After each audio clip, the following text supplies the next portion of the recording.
That's impossible. I wasn't here. Chick played the shoo-in of the week with my mother, Dorothy. Oh. At the time, she was 94 years old. Okay, let me tell you something. If you're reading this first out of the box, this better be a good letter instead of a bad letter. Yeah. And you know what I'm talking about. Yeah.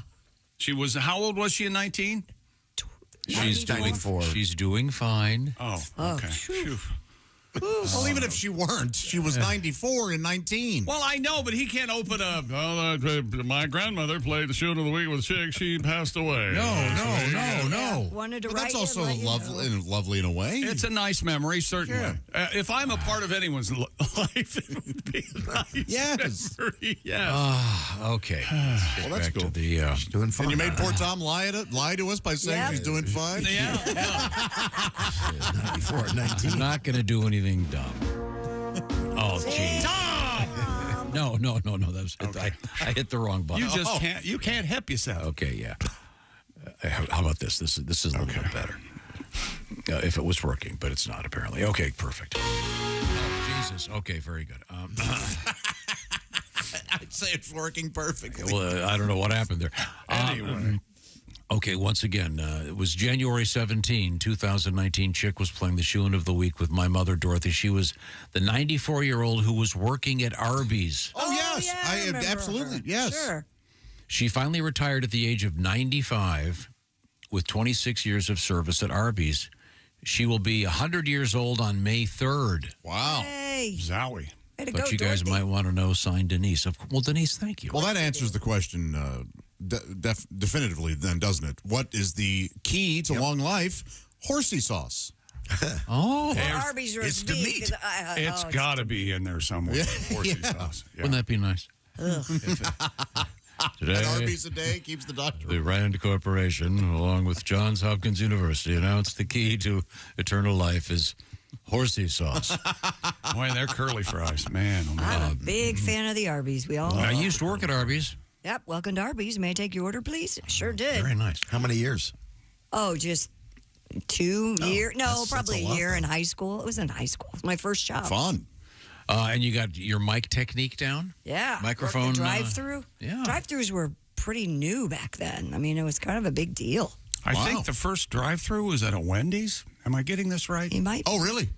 And I think it was in Columbus, Ohio. I don't know. Maybe it. I don't know. I want to know. I remember when Wendy's had to be one of the first drive-thrus ever, and I lost my mind because I'd just gotten my license. Oh, man. That's I can eat in my car, never get out. Yeah. And this Arby's was brand new. You know, I was one of the first crew members there. It was quite. Now they have, in some states, they have drive-through booze places where they can Sure. actually hand you a drink. Ohio, Yeah. beverage docks. It's the best. I worked at Arby's, actually. I'm not even kidding. Are you serious? One day, yeah. One day? This does not surprise me. Shoplifting. One You steal curly fries? What's going I on? just that boy, said that this- would be the tough thing, I isn't just it? said this isn't for me. Keeping your hand out of the curly fries. I worked. We didn't have curly fries back in those days. I worked with a salesman. Not that that means anything, but it kind of is why he did this, I think. Can you imagine being a salesman going out every day and cold calls? Tough racket. You got the balls to go in there and take their money? Anyway, he would drive around town and make calls, sales calls, and each trip would be be distinguished by the number of beers he could drink while he was driving. Oh, my God.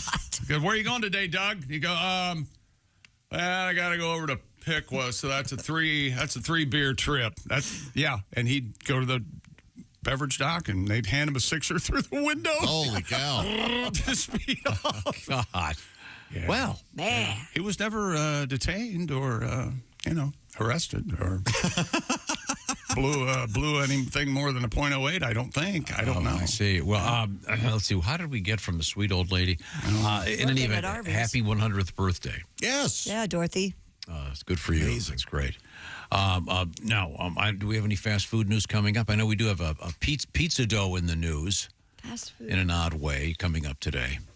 What have you got over there, Chick, in the world of sports? That's a great question. I'm not sure, but there might have been something going on last night. With the first pick in the 2024 WNBA draft, the Indiana Fever select Caitlin Clark, University of Iowa. And I understand, Christy, Prada head to toe, Caitlin. Yeah, she was. Nice white Prada jacket. Yeah, and she looked like she had a tube top on underneath her jacket. She had kind of a silver, a spangly. She was having fun. I read that a lot of they treated it like the Oscars. These ladies, they dressed up, and they asked them who they were wearing. And, yeah, it was fun. Yeah, I was in a restaurant, and people went crazy. My little girls were losing their mind. Yeah. They had to leave the dinner table to go watch. They had the countdown going. Yep. And how old are the little? 11 and 8. 11 and 8. And they're already. I mean, I got home from running some errands, and I walked in, and Daddy, what channel is the WNBA draft on? That's great. Like you're gonna know. How long did it take you to Cursory find Google it? search. I was Googling it when she found it somehow. Just eat these angels in a blanket. She found it right away. I thought they were angels in a basket. Angels in a basket. Angels in a basket, not pigs in a blanket. You just pointed to the TV and said it's on the TV. Go over. No, they were already trying to find it when I came in. The person I felt bad for was the commissioner. They never said her name. Like, here's the commissioner. What's the woman's name? Commissioner Gordon. No, it's not Commissioner. Commissioner Gail Gordon. Yes. I mean, as commissioners go, who's the most famous? Commissioner Gordon. It's Commissioner Gordon. Yeah. Number one. We need to rank our commissioners. I can't think of another commissioner. I can't either. Commissioner Gordon. Commissioner. Commish. Well, Commissioner Frank Reagan on Blue Bloods would be up there. Oh, yeah. That's Tom Selleck. Many people watch I got to watch that. I got to go back and watch Is that good, Josh? I love it. I don't want any of you guys watching it. Okay. Fair enough. We've ruined everything for you. You don't have to worry about that. It'll never happen. You say stuff like that, it reminds me of our conversation we had when you first got hired. It's going to wear on you. Believe me. I know it's fun, and you listen to the show, and you were a fan, but it's going to wear on you. Yeah. I mean, is commissioner of the NFL, is that Roselle, Tagliabue, remember him? All of the NBA commissioner, I guess, they have one. Oh, well, the NBA commissioner, not from this world. Yeah. He's from Venus. odd-looking chap? What is it, Falk? No, what's his name? I don't know. Adam Silver. Yeah, Silver. Which is also, I mean, that's it. You know how he got his name, Adam Silver? When his ship landed, he's standing there beside the ship, and what's your name? And he looks around, his ship's Silver. He goes, Silver, Adam Silver. Adam Silver. That is me. Almost Mrs. Doubtfire-esque in his defense. We'll find out about the WNBA draft. So Yes, 36 games, the WNBA season. It starts May 14th. 12 teams in the league. I've been doing my WNBA homework. Here we go. And the Chicago Sky, as the kids say, don't sleep on them. They drafted Camila Cardoso from your South Carolina Gamecocks and Angel Reese from LSU. Oh, my gosh. Both those two on the Sky. So we will see what we will see. And what was it? May 14th. That's a Tuesday. The Fever travel to the Connecticut Sun. That will be Ms. Caitlin Clark's debut. Her number 22 jersey sold out in less than an hour on the Fever website. And they're trying to get them back in stock. Wow. Cool. There you go. That's great. Got a feeling Good my for little you, girls ladies. will be grabbing a couple of them. And if I hear one more sportscaster say that the Fever have a prescription and it needs to be filled by Caitlin Clark, I think it should be cowbell. I'm coming through the TV. I'm going to come to Bristol, Connecticut. Yeah. Nicole Briscoe, I'm talking to you, and stop it. Stop. Okay, go ahead. The Fever have a prescription. I have a fever, and it's not more cowbell. Did she say that, really? Yes, bless her heart. Okay. She's confused. Let's see now. She's still in love with me. She can't. A couple things coming up that would include Mother's Day. You know when Mother's Day is, Christy? Yeah, it's May 12th. What day of the week is that? It's a Sunday. It's always on a Sunday. Oh, really? Yes. I swear I didn't know that. That You Mother's did Day not was know always that? there. There's a part of me. I kind of knew it was Sunday, but there was a part of me that, it is on always on It's Sunday. always on a Sunday. Yeah, now that I think about I it. didn't know that. But I have an excuse. My mother was insane, so Well, that's nice. That'll be handy. But that is I'm why sure yours is fine. I'm talking about Steven Singer Jewelers and your opportunity to do something nice for a variety of those mothers in your life. There's mom, and then she's a mom, and she's a mom. Well, why don't you do something nice from Steven Singer Jewelers? Let's see now. Oh, I know. How about the famous rose? Sunny rose. It's a gold-dipped rose. A rose dipped in, to be precise, 24-karat gold. this season, the beautiful color of that rose, red wine, a deep, rich, burgundy-colored rose. Red wine. And by the way, this is only available at Steven Singer Jewelers. People collect them. You can find out about all the ones that are still available by going to IHateStevenSinger.com. Christy, you got your bracelet on today? Oh, no, I forgot. At last, though, it's a gorgeous bracelet. I'm working out after I get off work, so I didn't wear it today. All right. It's IHateStevenSinger.com. You can check out Steven's entire collection of gold-dipped roses, including the new one, the red wine 24-karat gold-dipped rose. Just $69.95 and free shipping. A free personalized gift message comes in a beautiful box. And, of course, a free lifetime guarantee. And when it comes to jewelry, Steven Singer, of course, you can always upgrade. Get all the details at IHateStevenSinger.com. Remember, free shipping. And it just comes ready to rock. So you can solve all your Mother's Day issues in one quick visit to IHateStevenSinger.com. Coming up, we have Goofy. That Goofy in the news. I'm driving. And apparently in court. We have... is that the big joke? Mickey Mouse and he caught Goofy with Minnie? No. And of all people, John Wayne Bobbit is back in the news, and it's not good. No. Was he jealous of the OJ coverage? Hey, I did something too. I was involved. That's a good question. We need to put those in chronological order. Kerrigan, Harding. That was before John OJ. Wayne Bobbit, Lewinsky. Simpson, Fanny Flagg, and... Fanny Flagg. Fanny Flagg. The author of Fried Green Tomatoes. Fanny Fox. Was she in the fountain? Fanny Fox and some congressman. Wasn't she on the steps? When somebody was in a fountain, weren't they? Wasn't that Wilbur Mills? Wilbur Mills and that's Fanny right, Fox. I was just pleased as an American that Wilbur Mills could get an erection. Conspiracies we've Oh, beautiful. Sorry. Speaking of erections, we have an erection story in the news that has the sound, that needs a sound effect, put it that way. Oh, really? Yes, and it's not the boing. Wow. It's a different one. Is it a sound with? I'm not saying. I will say this. It's the Bob and Tom Show. Hey, don't say we didn't warn you. Oh, my God. There's laughter.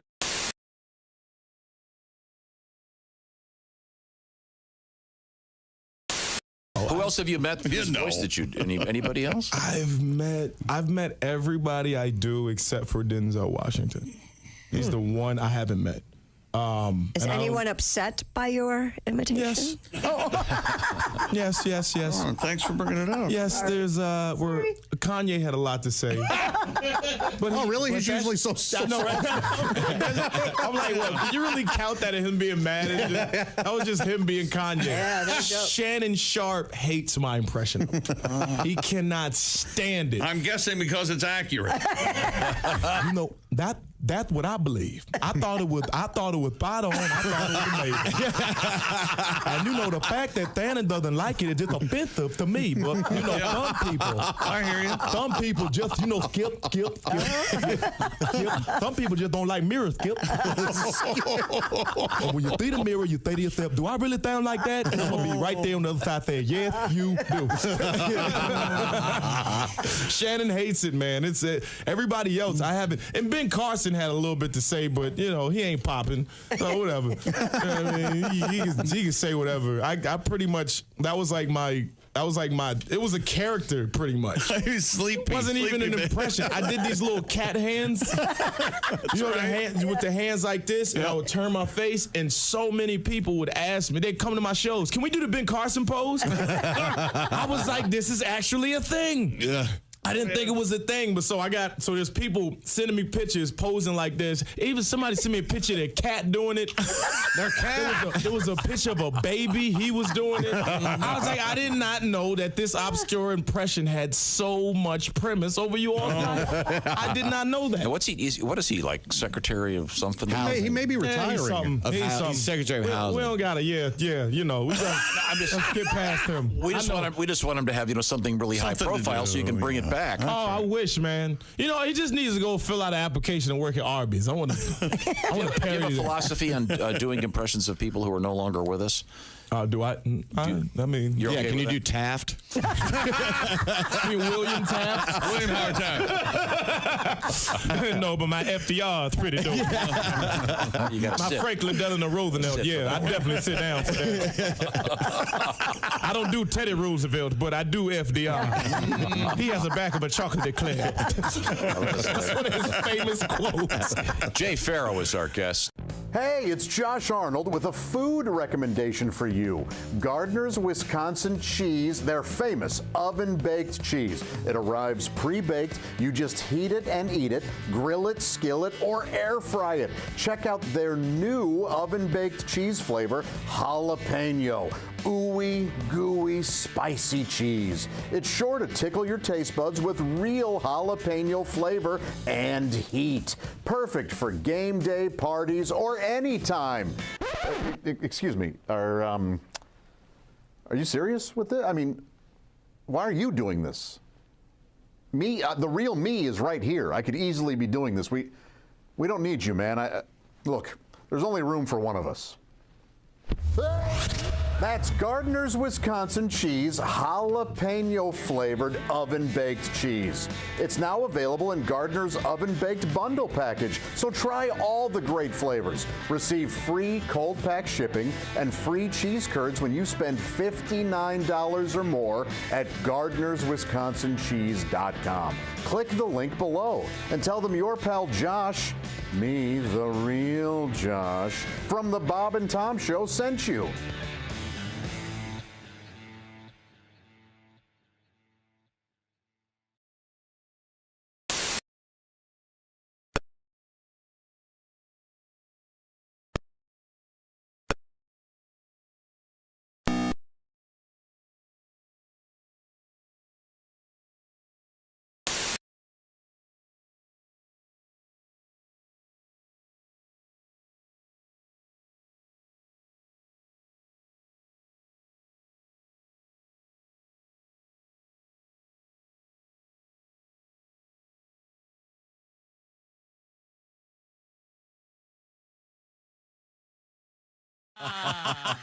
Safety first, everybody. Safety first. By the way, I should mention I'm on my way to Louisville, Kentucky. When are you going to start there? I'm going to start there Wednesday night.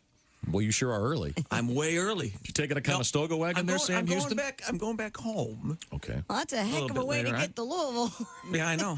It's a roundabout way, but It's that wife, isn't it? She's making you come back home. No, she isn't making me come back home. I I want to go for a back second. home because of my wife. He Perhaps. likes his wife. You know, I actually have a. Who doesn't? It's, Yeah, we all like Hey. his wife. Okay, all right. Look at him. We can't wait till you go to Louisville. We're all going to Chicago. I bet we pass you on 65. Haven't you seen her website? TheOtherMen.com? Oh, yeah. Yikes. Let's put that up right now. I'm sorry, I'm just I'll kidding. call your bluff. Tim Kavanaugh is our My guest. You need a Lovely password, wife. Tim. Sorry. And a charge card. You can use Christie's. Bob and Tom. 24/7. Oh, yeah. Hey, welcome back to the Bob and Tom Show. Christie's here and Pat, Josh, Ace, I'm Chick. Hello, Tom. Chick. Oh, there you are. Everything. Hi. I'm right It's good to see you. Now, we have, as usual, tons of things happening at the same time. I'm just getting myself sorted out over here, so I'll pass it over to you to see what's going on over there. I'm working on my new project, Classic Sad Songs with a Disco Beat. Why don't you After yesterday's show. pay attention to what Chick has to say? Oh, sorry. No, I will now. I was just... Oh, okay. I don't believe you. What have you got over there? Copacabana's sad, but it's got an Oh, upbeat. yeah. Upbeat. Boy, that's true. Very sad. Someone gets shot, right? Sure. And she's a wacko. And then she goes crazy Yeah, because she yeah. lost her lover. Just And sitting, now she sits alone in the cabana dressed like a showgirl. She's very sad. an old lunatic. Get me a cocktail. Yeah. Bring Mama a smoke. But he wouldn't know it to hear the beat. Did he write that, or did he? I think he was a part of the writing for that. Yeah, one of the only ones. Because, you know, the old I write the songs. I didn't write this. He didn't write that. He didn't write that. Yeah. Yeah, there he is. There's one of them. Yeah. I love that stuff. Maybe you write the love song. the story or the song? The song I Write the Songs was written by one of the guys in the Beach Boys. Yeah. Right? Okay. That gets to the. I've always had a problem with you. You'll hear a commercial for a product, and it'll be about it'll be them about making a commercial for the product. If you understand what I'm saying, like this is all new Kleenex. You know, when we were thinking about making a commercial, we decided to make a commercial. I don't like that. I don't care for that. I'm with you, but that's the thing now. People want the story. It is the thing now. Yes, and advertisers figured it out. And the origin story. Yeah. Like Flash. You know, here at Exxon, the origin story. We figured that people need gasoline. Kathy Engelbert. Really? She's the commissioner of the WNBA. That's her name? Kathy Engelbert? Kathy Engelbert. Well, Kathy, you got shortchanged last night. Why is that? Because they didn't ever say her name. It's not about her. She's in the they background. should identify her. They should have at least a name thing under. Here's what welcome, happened. Welcome back to the commissioner. Christy was about 3 deep in a bar. No, I wasn't. No, by 3 deep you mean guys or no chug-a-lug. Okay, say her name. Dipso. Yep. I was having a nice meal with a girlfriend, watching. El Dipso. I bet out of all of us, Christy is the most likely, in my opinion. This is my feeling. Yes. She'd be the one to say, "Oh, you're too good to drink with me." That's what I think. Followed by Godwin, years and ago. then maybe me, I guess. But I'd say it in a joking way. Right. Well, so would But you'd mean I it. don't think You'd so. deliver it as if you were kidding, but you really weren't. Oh, I'd mean it. Yeah, okay. Yeah. Well, I'm sorry. So what happened last night with the WNBA? Stuck up. That's what you are, Tom. Stuck up. With Fine the with me. first I'd rather pick be up here in than the down there. 2024 WNBA draft, Here's our lovely commissioner. the Indiana Fever select Caitlin Clark, University of Iowa. That's right, Kathy. And she got it Humperdinck. right. She at least pronounced the name correctly, unlike the NFL commissioner. Well, but no, I can't remember the commissioner's name for the NFL. Goodell. Roger Goodell, when he Marcus Mariotto. Famously, yeah. But I mean, Come on, that's a tough that's name. not Caitlin It's not Clark Kate- is pretty yes. clear cut. Yeah, but I mean, at the time, Marcus's name had been getting bandied about for months. And I believe he had won the Heisman Trophy. Yes. So Oh, Nevertheless. there's that. But we've already established it's an interesting fact on this show.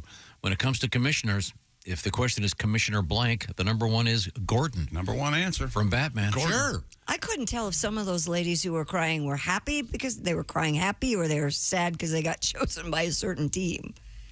It was kind of weird. Wow, that seems catty. No, I felt bad for a couple of I them. can't imagine any of them are crying because they got picked by a certain team. Don't you? I hope not. Go to Chicago. All right. They've devoted their lives to this sport. It's great for them. They're moving on. They're the best of the best. Come Now, on. when is the money worked out? At a later date? I don't know. No, what Pat, the they money sit is. down right there in front of everybody. Well, I mean, Wouldn't it be awesome if they did a Joker's Wild style? 100, 200. Just right in her hands. Caitlin, congratulations. The lovely Roger Goodell, the NFL commissioner, ladies and gentlemen. With the second pick in the 2015 NFL Draft, the Tennessee Titans select Marcus Mariotto. Close. Mariam. Adeem Dizelle. Very funny. The famous John Travolta moment. Yeah. Yeah, that okay. was a train wreck. But again, I'm sure Mr. Goodell got on his private jet and was concerned about that for about 5 minutes. Yeah, exactly. Settled down to a couple of very fancy escorts. Oh, and your name is Sakina? Okay. Sakina. She's very good at what she does. Her name says it all. What part of Taiwan? Are you? my name is my business card. Although that does sound like one of the dancers at Moulin Rouge. Sakina. Hey, Sisay Lema of Ethiopia won the Boston Marathon That was a great story. in the most obvious story in the sports of the No, day. last 2 years. Somebody he from hasn't Ethiopia finished. won the Boston Marathon. Never mind. Yeah, this does. Hang on, Christy. Yes, you're Mr. Christy. He ran the Boston Marathon. Yeah, Is that twice. correct? Twice. So right? we were watching the Boston Marathon yesterday. Well, that's a good watch. Yeah. That's a thrill a minute. We didn't watch the whole thing. We didn't sit there for 2 hours. No, that'd be crazy. But we did see the end, and apparently this gentleman's story was quite. I didn't know, but apparently Well, it had go ahead. 2 What years was it? before he had some bad things happen. So this was not as bad as the guy that would have won it. What? You know, the one. Never mind. I know what you're talking. The past champion. Wasn't he a car crash or something? Yeah, Isn't that right? Very sad. Oh, well, then why'd you bring that up? Well, yeah, what do you think? He's Tom. What do you mean? And Helen O'Beary repeated as the ladies' winner. That's the Boston Marathon update on Patriots Day in Boston. What did you get anything? Just a hearty handshake, or do you get a cash prize? You got a laurel. Oh, Jesus. You get a laurel and a hearty handshake. Where's the money? Where's the money? You get a wreath of holly berries, don't you? Yeah. Yeah, I'm pretty sure. Yeah. And isn't that the largest aggregation of pay toilets in North America every year? Oh, That's really? what you're taking out of the Boston Marathon? Is that right? And where did you come up with that? Well, they have 20,000 runners, so... Run that. Whoa. Yeah. But you just can't just... Well, I guess you have... Can you stop running to go to the bathroom? Yeah, I don't think you can. I saw a picture this morning of a man who didn't make it to the bathroom. Oh, no. That's the problem. See, the problem was the people along the route were complaining that... They were going in their yards. Yeah, they were literally... Like a dog. Like a dog. Can anybody do it? You No, just you have sign to up and qualify. Right? You do have to qualify, so Yeah, you have to a fatty, qualify. fat can't just walk up and go, I'll give it a shot. I'd like to run the Boston Marathon. Now, when we get juice, Where's the ham? do we get a meal? Is there also ham? Do I get... I need running ham. I don't want those crackers. I want ham. Throw me a slice. Do you have any whole milk? Cottage cheese and maybe orange slices. Hey, a cantaloupe. glass of au jus. Just pelt me with baked goods as I run. Please. Hey, you know what else is happening today, Tom? It opens up one of our long-standing... Call me Flash. I'm very fast for my size. One of our long-standing arguments on this show, Tom, is centered around the Olympic flame. And today, in ancient Olympia, Greece, a meticulously choreographed ceremony, today the flame for this summer's Paris Olympics will be lit at the birthplace of the ancient Olympic Games. Christy, are you and your husband going to sit down and watch that? No, we're not. You need to start writing down what you're watching at night. So Are they going to have a breakdancing to celebrate the way the ancient Greeks did? This occurs in southern Greece, Sogri. It will then be carried through Greece more than 3,100 miles before being handed off to French organizers at the Athens venue used for the first modern Olympics in 1896. Tom, my first year on this show, 1896. Do you think there's a divorce lawyer out there who you can come to him and say, my husband and I, well, yesterday we sat down and we watched the Boston Marathon, that he can go 4 months. That you can tell him certain things that you're doing with your spouse, and he can tell you exactly when the divorce will take place. This is going to be Guys, we quick. didn't sit and watch the whole damn thing. It was on the TV. We were moving in and I'd like out to of the think that room. he can't tell you off the top of his head, but he has a big book on his desk where he crunches it open and he starts to go, what was it, Boston Marathon? Okay, 4 months. Anyway, you and I had this discussion many times. I say that this is all pomp and circumstance. But it's they say they light it one time in Greece, and that flame, and they have a backup flame on the truck. I don't believe any of it. Yeah, It goes out at some point. Absolutely. Has to go out. You can't tell me that Stevie's not in the Arby's and the flame goes out accidentally. And he grabs his Bic. And he grabs his leg. Hey, you got a lighter? Okay, yeah, Olympics. A friend of mine was involved, and they have like a triple flame inside some van, so that it doesn't get blown. If that one gets blown out, they can come relight it. Okay. It's ceremonial, obviously. What about when they're checking at a hotel with the van? Are the flames still on in the van while they're sleeping at night? That's not safe. That's not safe. They move it inside. Huh? They move it into their room? You've never seen They that? got the flame going in their room. Have you I'm going to need a smoking room. I know you don't like checking into hotels. Smoking room. When last time I checked into a hotel, the person said, "Now, do you have any of Olympic-type flames with you?" Who's got the smoking van in the parking lot? As a bodyguard by the flames. No, this doesn't. It doesn't happen. Sir, either there's a new pope or you have the Olympic flame in your room. Will you please? You're gonna have to pay extra for that. That's a $250 fine for smoking. Where does so you say there's the flame that they light in Greece later today will remain lit through the Olympic Games. Ideally, yeah. And then ideally. Yeah, it's lit, and then they keep relighting these various torches, and they pass the torch along to people, and people have been signing up for years to be part of this whole thing. I don't believe any of that. I don't believe the eternal flame. In Washington, D.C. You don't think that goes out? You're telling me there's not some kind of gas line that feeds that? we were talking about this off the air, Tom and I, this morning. He goes, Kennedy's flame is going out. It just came out of nowhere. Kennedy's apparently flame's going there have been some incidents, I guess, high winds or Well, torrential rain. I'm not sure. But You can't keep that thing lit without some kind of gas line. Okay, so during the delivery... Jackie's apartment in Manhattan, she had the backup. I need you all to go, there is a gas line. Sorry. So that people know that. And then they don't just keep stoking it. That's what I was trying to get at. Just have a guy standing there ready, watching. Yes. Lots of sterno. And then what happens when they extinguish the flame at the end of the games, right? So they don't have to worry about keeping it lit for another 4 years or whatever. Well, or is something still lit in Greece? Is there something always in Greece? Is something always? I know they don't make Greece. Odds are that gas line's going to go out occasionally. Come on, along with the lights. And, come on. Dear chick, this is an email just handed me. I was at a Culver's this past weekend. I could have sworn I saw Christy Lee. Nope, never been. Never been? I've got to take you to Culver's. If it was you, awesome seeing you. If not, then you have a doppelganger. No, sorry. I wasn't at Culver's this weekend. All right. Now I want to go. Does it go on to say that he impregnated or anything exciting about this letter? No. Do we get any letters? If that wasn't you, hang sex on. was great. P.S. Christy, if you ever get tired of that zero and watching Boston Marathon, come on over to my house. Well, my husband, don't do that. I'll give you a run for your I'm at Culver's so much, we get emails saying, I saw Josh not at Culver's.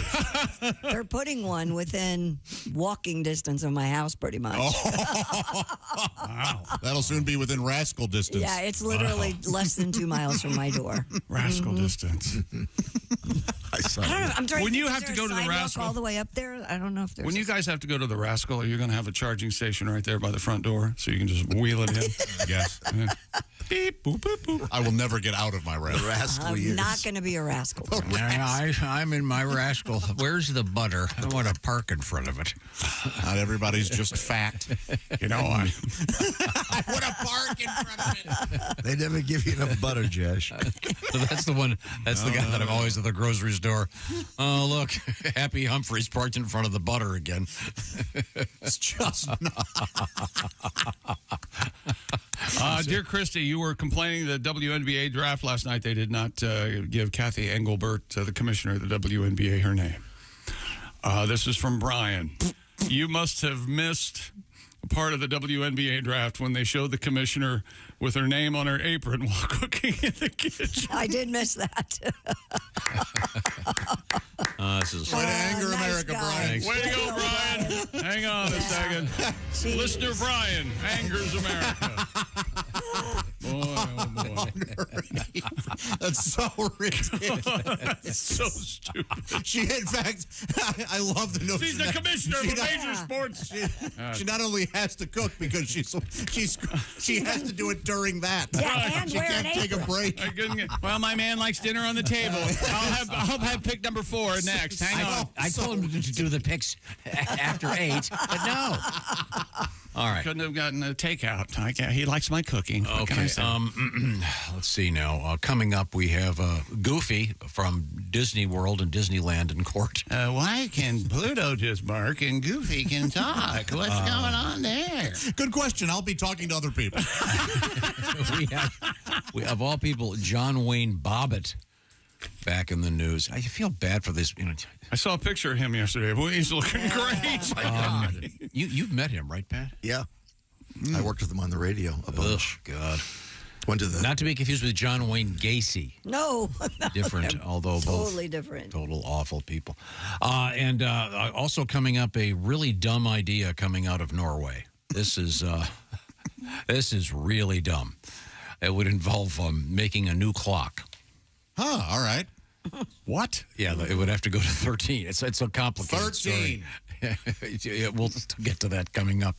Right now, the Bob and Tom Show is sponsored by BetterHelp. BetterHelp is all about your head and helping you out, getting recharged, finding your social sweet spot through therapy. And BetterHelp has a better way to access therapy. What it involves is going online. The way it works is you'll be matched with a licensed therapist after answering some questions in a special questionnaire that is done online. Then the therapy itself is done entirely online, which makes it, of course, a lot more convenient and a lot more flexible, and you can make it fit your schedule. You don't have to drop what you're doing and drive across town and go to an office. You can do it in the privacy of wherever you want to be. That's the beauty of BetterHelp. And by the way, once you get hooked up with a therapist, there's some 35,000 therapists participating in this program. You can always switch, no additional charge.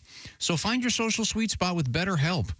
To do so, visit BetterHelp.com/BT Show. Do that today, by the way. It'll knock 10% off your first month. Add that /BT Show part.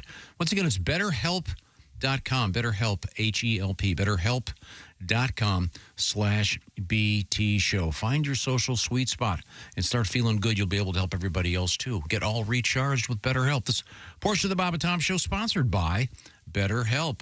Coming up, here's an interesting thing. Have you heard about this, the so-called adult gap year? Well, we're going to find out what that's all about. This is the Bob and Tom Show. Thanks for listening to the Bob and Tom.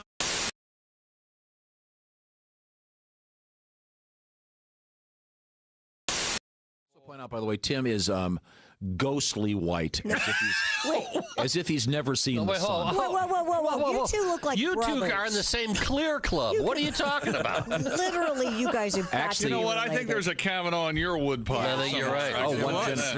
My grandmother's a Kavanaugh. Is that right? These two are related. Yep. Yes, No, it's scary. Tim looks more like my brother than I do, which is weird. Oh, yeah, absolutely. Okay, now, Tim. Brother, a very handsome man. Oh, God. He is, fortunately.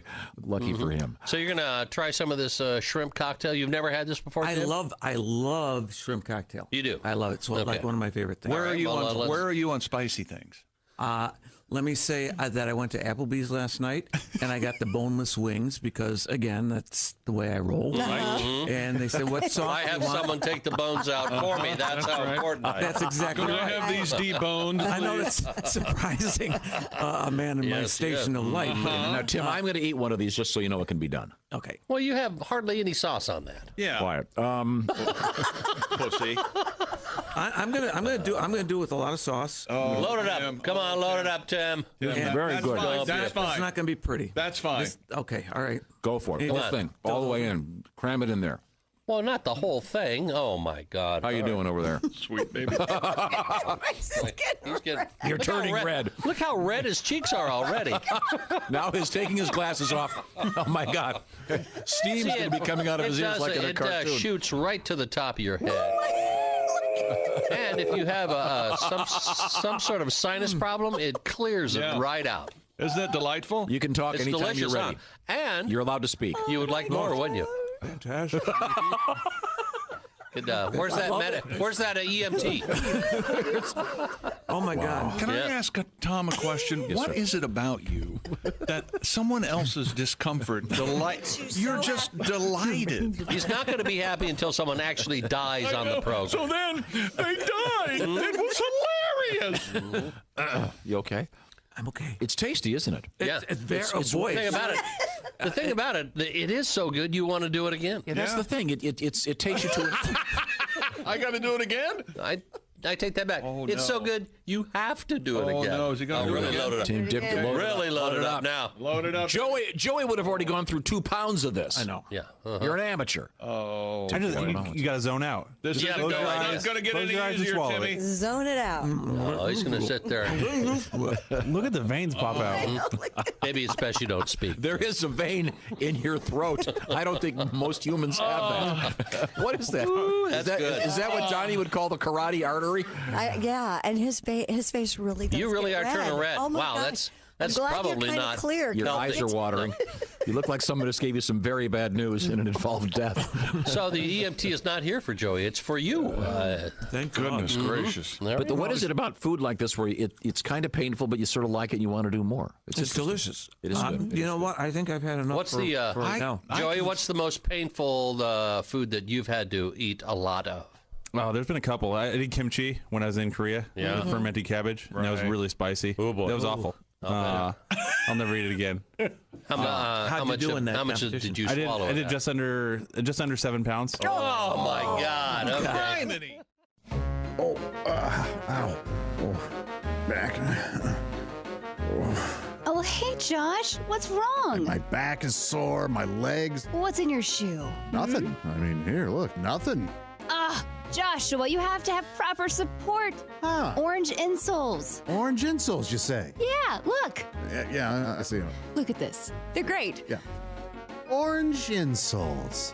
I'll give them a shot. Great. See you later, buddy. Give it a...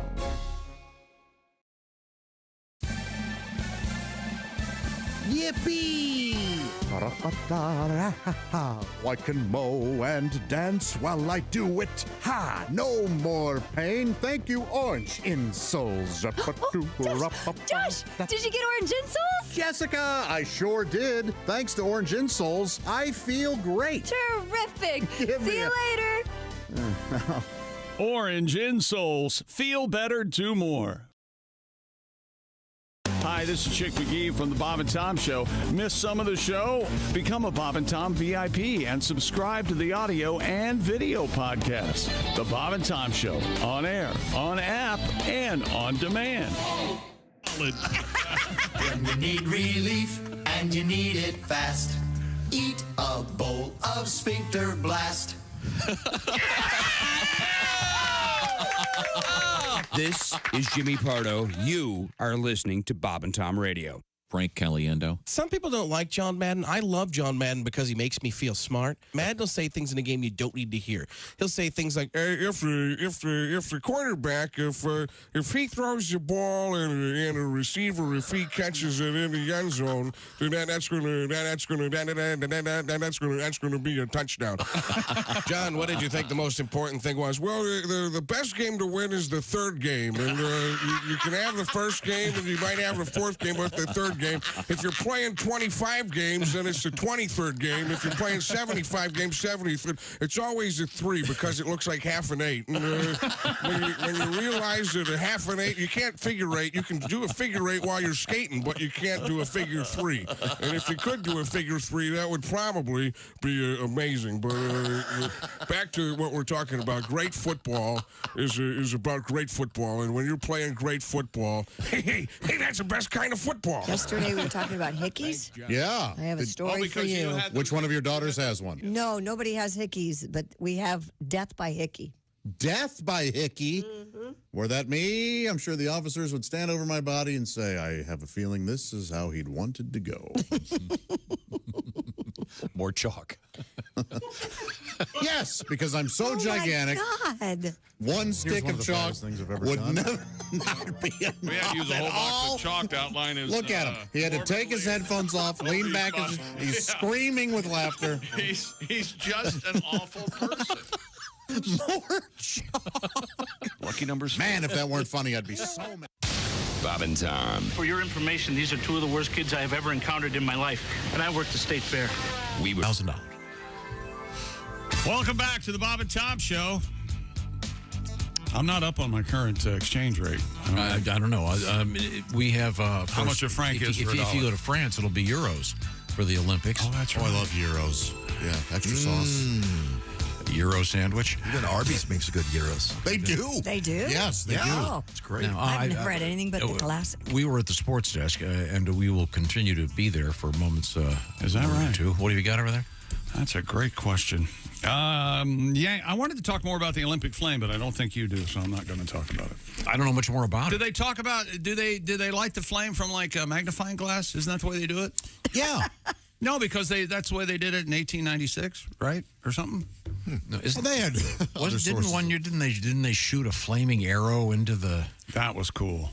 Was that? Oh, yeah, I remember that. What was that? I bet that's how they used to do it back in the day. Oh, yeah, across to the... Yeah. Well, since the Olympics are in Paris, it'll have to involve a cigarette somehow. Amphitheater. Oh, that'd be so funny. Some that would be Frenchman great. flicks a cigarette and lights the torch or the bowl thing. You remember the beret and an accordion? Remember the opening ceremonies of the London Games when Mr. Bean was playing the piano part of Chariots of Fire? Din, din, din, din, din, din, da, da, da, da, da, da, bum, bum. Remember that? Yeah. Chick, have you seen the huge Olympic news? Have you guys seen? What? I saw it yesterday. A commercial. Yeah. The Reese's folks. What? Have introduced the Reese's medal. It's a peanut butter cup shaped like a medal. Great idea. And it looks amazing. Because we all know, Tom. Is this a real thing? Yes, that the Reese's shapes are typically better than just the plain cup. Now, the cup is, of course, magnificent, but when you have your bats, your pumpkins, your Christmas trees, your Easter eggs, the peanut butter to chocolate ratio is somehow better. So these medals will be eaten a lot in this office. I promise you that. Officially licensed. Reese's medals, yeah. I'm looking it up right now. Right I here. heard Mr. Will Arnett talking about it on the television yesterday. Son of a gun. Oh, yeah, there you go. I've gone full caramel, by the way. I don't think I'm haven't going had back. one of those yet. I don't think I'm going back. And not going back. Have you had one yet with the caramel? I haven't, no, because I'm not 97. Oh. You see, caramel is a flavor for the old. Ah, I didn't realize that. I knew that, and I didn't butterscotch, care. right? That tracks. That's all right. So these are, to explain, these look like... There they are. Oh. Well, no, they look like Super Bowl trophies. They kind It's of an upside-down Super Bowl trophy. Yeah. yeah, there's the round part, and then there's sort of what I guess would be the ribbon coming down. The ribbon. We'll have to try. Are they out and available? Apparently, yes. We'll have to send someone out. How about that? For some Reese's medals. And every athlete has to eat half a dozen of those before any event. That was one of the sticking points of negotiation. It was 2 dozen. They got it down to 6. 8 and 6. Okay, next. Yankee radio broadcaster John Sterling has announced his immediate retirement at age 85. Just a few weeks into the 36th season in New York Yankees broadcast booth, Sterling cut back his schedule in recent years and was not with the team for its trip in Houston and Toronto. Sterling called 5,420 regular season games, the last against the Blue Jays on April 7th, plus 211 postseason games. Sterling broadcast 5,060 consecutive games from September 89 through July 2019. Oh, incredible. After starting with the Yankees as a pregame host, he grew up in New York City. He loved the Yankees as a kid, and this is one of my favorite calls of John Sterling after David Wells twirled a perfect game. The 0-1, swung on, he's going to get it, popped up to right field, O'Neill near the line, he makes the catch, David Wells has pitched a perfect game, 27 up, 27 down, baseball immortality for David Wells, and the Yankees win, the Yankees win! Pitched a perfect game, Tom's what he did. Yeah. You're very excited. Bless his heart. He was something else. A legend. Yankees win. And David Wells, I like my baseball players to look like they could also be professional wrestlers. David Wells, and he liked it. Didn't they do a photo shoot of him looking like Babe Ruth, like wearing a Babe Ruth style hat? That's cool. And the whole thing, yeah. He was, remember David Wells? Big kind guy. Of a big guy. Yeah. Big guy. Here's one of the weirdest world records. Hang with me now. Okay. Lois Gibson works at the Houston Police Department in Texas. All right. She's helped catch over 1,300 criminals thanks to her sketches. Well, really? She's a sketch artist. A forensic artist holds the Guinness World Record for the most criminals positively identified due to the composites of one artist. This is interesting. Yeah. I mean, well, you're all insane. I mean, that's amazing. Ms. Gibson was inspired to go into the field after escaping death at the hands of a serial killer. What? She told Guinness, "I'm completely addicted and I never want to quit helping catch criminals with my art." Now, there is something to be said for the force around her that obviously makes these collars. No, but people come in and they describe a suspect and she draws them. Yeah. Again, yeah. She works at Kings Island in the summertime. Oh, interesting. Doing those caricatures. Mm-hmm. Just Would it be funny if they had a police artist who did everyone as a caricature? No, his nose wasn't gigantic. I said it was large. He wasn't on a surfboard. No, he didn't have his arm around Bart Simpson. Very specific skill, though. Yeah. Yeah. Very specific. Can't But it's a specific world record. How many people are in contention? Everyone who is a police artist, I would You think. think that job is there's an AI threat there for those folks who do that? Oh, there would have to be, yeah. I would think. Yeah, she commented about that. She said, "Oh, really?" Yeah, she goes, "They're not going to be able to do what I can do." Well, that's anybody. Well, that's what I'd like to say. what I say, too. What I do. It'd take you an afternoon and 2 phone calls to get somebody in here to do this. So She says that she firmly believes AI computer programs will never be able to create a composite sketch the way a human can with their own hand. She's probably right. I ain't buying it. What do we know about it? So congratulations. Nice job. Yeah, she should be proud. She should do a portrait of David Rush. Oh, I don't know why we'd make her do that. Fellow world record holder, don't you think? You know, it just hit me. You're in love with David Rush. No, I'm just wishing him. Yes, you are. I want him to have the record for the most records. Come on. You want him to have your baby. Okay, I'm out. You want David to put a baby in you. That's right. Now, coming up, we have a little booty baby. We have something that's going to sound a little bit rough. That's all I can say for you. We got something a little rough coming up. And Scrabble in the news. And the adult gap year is becoming a thing, allegedly. This is the Bob and Tom Show. Hey, thanks for listening.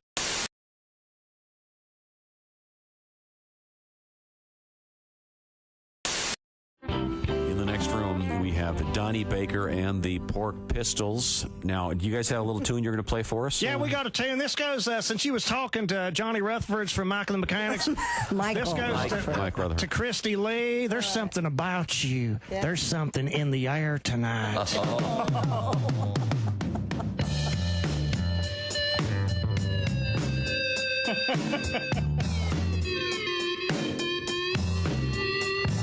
Christy Lee's so fire-ass hot.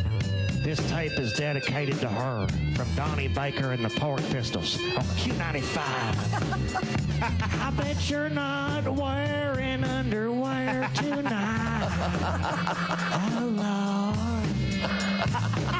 And we pray there ain't hair under there tonight. Oh, Lord. Oh, Lord. Chill of the night, if you don't wear undies, your booty's gonna get cold. Chill of the night, if you don't wear panties, your body's gonna get stoned. White snakes. White snake. Ooh. Christy Lee. Ooh. Better get with me. I just want to get close to you and set my pork sword free. And I just want to get close to you, 'cause 1 and 1 makes 3.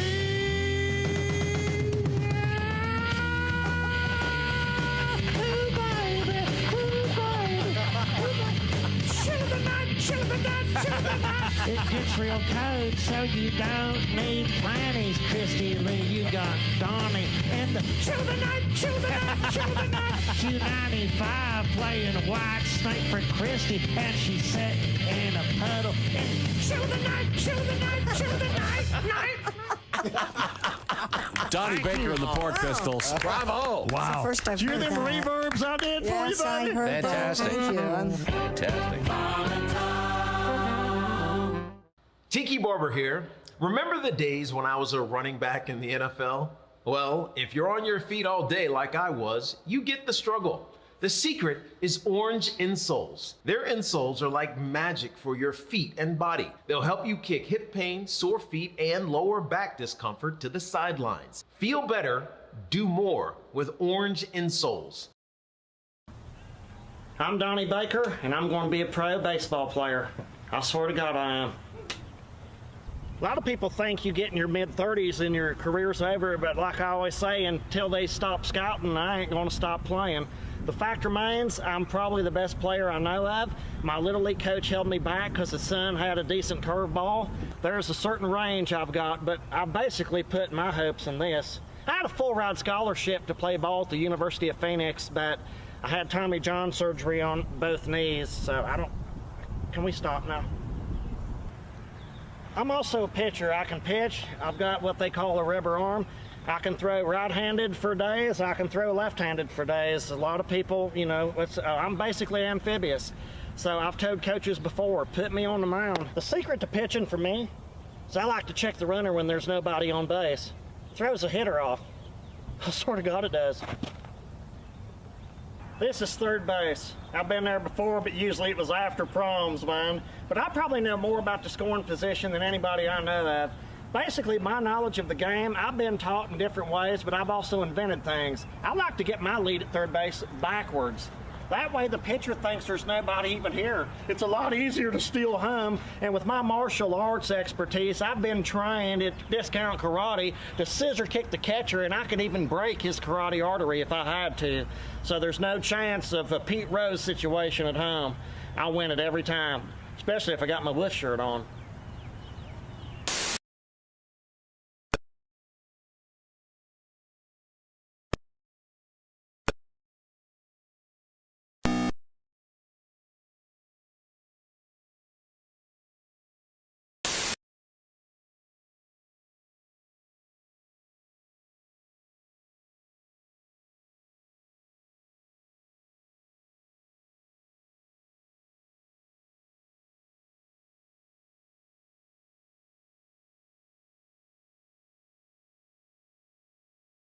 Stop mowing down on this thing. Wow.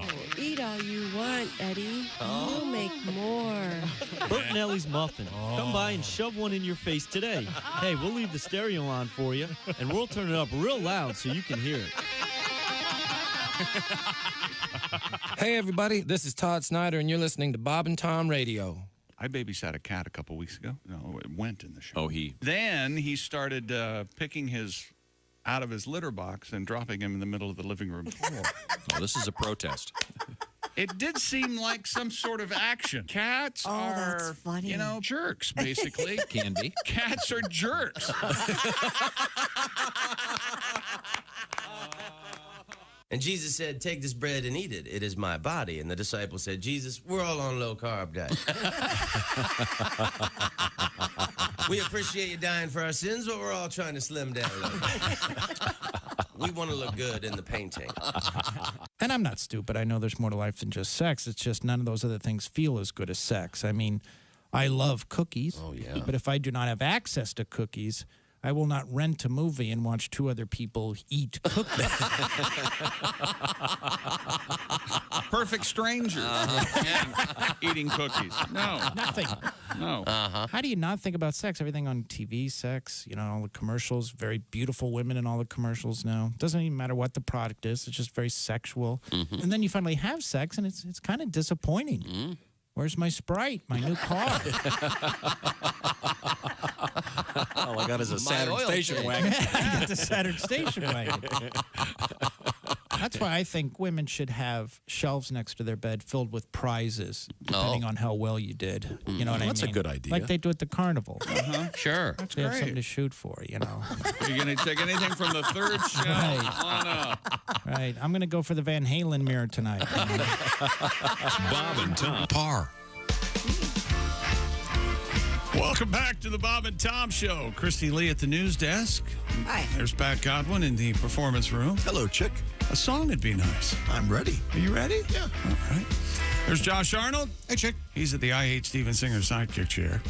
There's Ace Cosby. Hey. I'm Chick McGee at the OrangeInsoles.com sports desk. And here's Tom Griswold. Well, we'll get a song out of Pat in just a few minutes. We're going to wrap up our sports broadcast. That was kind of it, other than the NBA has announced the Olympic team. No real surprises, what you would expect from USA basketball, even though you guys know that the USA team didn't even qualify in 2023 at the FIBA World Cup. You remember that? Oh, yeah. No, I don't. I was just playing along. I appreciate that you did play along there. That was very nice. But other than that,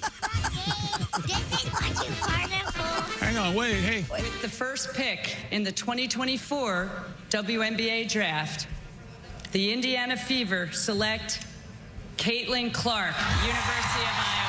It was either Kayla Clark or Cowbell for the Fever. I got a fever. I need more cowbell. What? Christy? That's the Saturday Night Live. I don't get it. It's a sketch. It's a sketch from Saturday Night Live. Saturday Night Live. Christopher Walken. What I got the cowbell? fever. Oh, I need more cowbell. Oh, okay. Yeah, I have a fever for more cowbell. Was that the? Voice to cult song? Don't fear the Reaper. Don't fear the Reaper. What? I have That's no part idea of what it. any of you were talking about. That's part of it. We should just move on.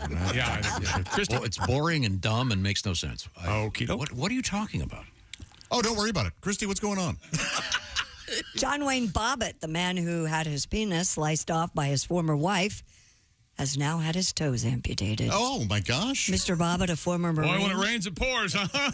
Yeah, he was one of the ones that spent time at Camp Lejeune in North Carolina in the late 80s. No kidding. I didn't know that. And developed neurological and physical issues caused by severely contaminated water. We've all seen the commercials on TV.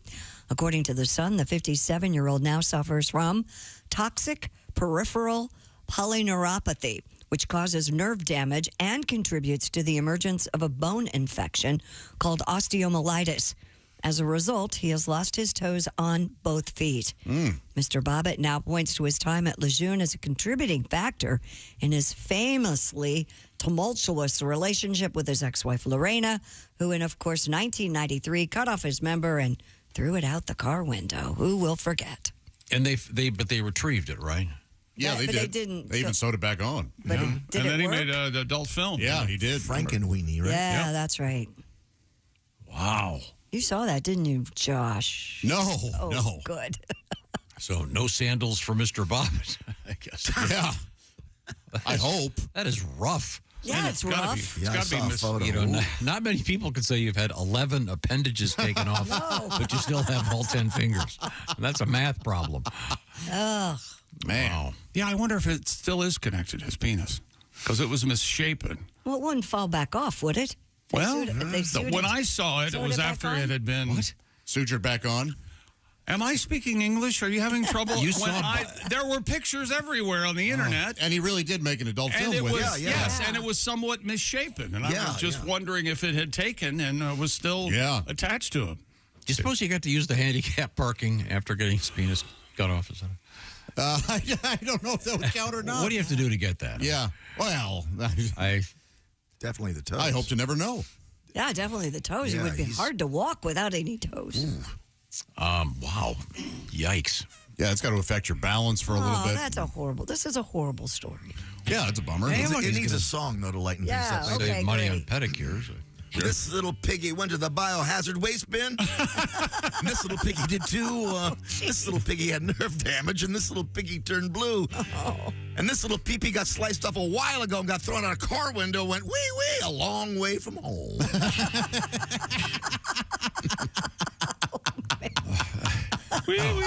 Wee-wee. Oh, poor guy. So is he contending that his bad behavior was caused by this water all along? Is that the contention? That's what he's here? saying now. Hey, wait, that his bad behavior is Yeah, too? that's what he says. He says he now points to his time at Lejeune as a contributing factor in his famously tumultuous relationship with his ex-wife Lorena. He was drinking and fooling around. I mean, and worse, right? Yeah. I believe he was an abusive a-hole. Right. Okay. Well, he must have done something in a past life. This guy, yikes. Wow, he's got problems. But you met him, Pat? Yeah, he was sort of a slow guy, just wasn't. Yeah, he didn't really have high intelligence. That's what I heard. Well, okay. No, How about this news from the International Journal of Surgery case reports? A 27-year-old man went to the emergency department, told doctors he rolled over his bed with an erect male member, resulting in an audible snap sound and subsequent Oh, jeez. intense pain. Yikes. Hmm. His symptoms included significant penile swelling and what was described as an eggplant-like deformity. Purple. And Doctors noted that even though the man waited 36 hours before seeking medical attention, I don't think I'd wait that long. he recovered quickly and regained full erectile function within 4 days. Okay, well, good. Yeah. Attaboy. Yeah, we've heard about this particular issue before. Mm-hmm. The audible snap, that's a bad way to wake up. Yeah. But this does kind of make the eggplant emoji sort of origin story of the eggplant emoji make sense. But he wasn't doing any kind of weird. Doesn't this happen during some kind of unusual sex style? Oftentimes it's reverse cowgirl. Yeah, Isn't it? but that's not that unusual. No, it's not that unusual. That's Maybe known in as the most dangerous world. Position. Yeah. Reverse cowgirl. Yeah, most penile. But this guy was just sleeping and dreaming. Apparently. Probably maybe elaborate on what that dream was. Must have been a pretty good one. Mm-hmm. But the male member is boneless. Sure. Yeah, just like a chicken breast. No. Wait a You minute. can get You're boneless chicken comparing the You male said member boneless. to a What do you think of when I say boneless? Boneless chicken breast. Boneless wings, yeah. Boneless sure. wings. Boneless ham. Boneless ham. Semi-boneless. Semi-boneless. That's And you like where's to the give other yours? part of the bone? Do you like to give yours the dry rub? I might. And what good is a word like semi-boneless? Just it's Right? bone or not. Right, Okay. thank you. Where's the other part of it? Where's the other bone? Where's that? Sir, just so you know, the haddock tonight is semi-boneless. What? That's the way it came to us. I think it's my intestine. Just take a chance. So the Missouri man accused of stealing several so-called luxury sex toys from an adult store. According to a felony complaint, the 34-year-old and Mr. Michael Booth took over $1,500 worth of high-end vibrators from a Hustler Hollywood outlet in Berkeley. The man then tried to sell the stolen merchandise on Facebook Marketplace under his own profile. Under his own profile yet. He's facing a felony theft charge. The toys manufactured by Lilo cost around $200 each. That's something you don't want to buy used. No. No, these were new. They were still in the box. That's what they're going. Okay, so he hadn't broken the seal. But I guess. see what you're saying. That's not something I would go in Facebook Marketplace looking for. Tired of this one. $5. And they're called luxury. What is it again? Luxury vibrators?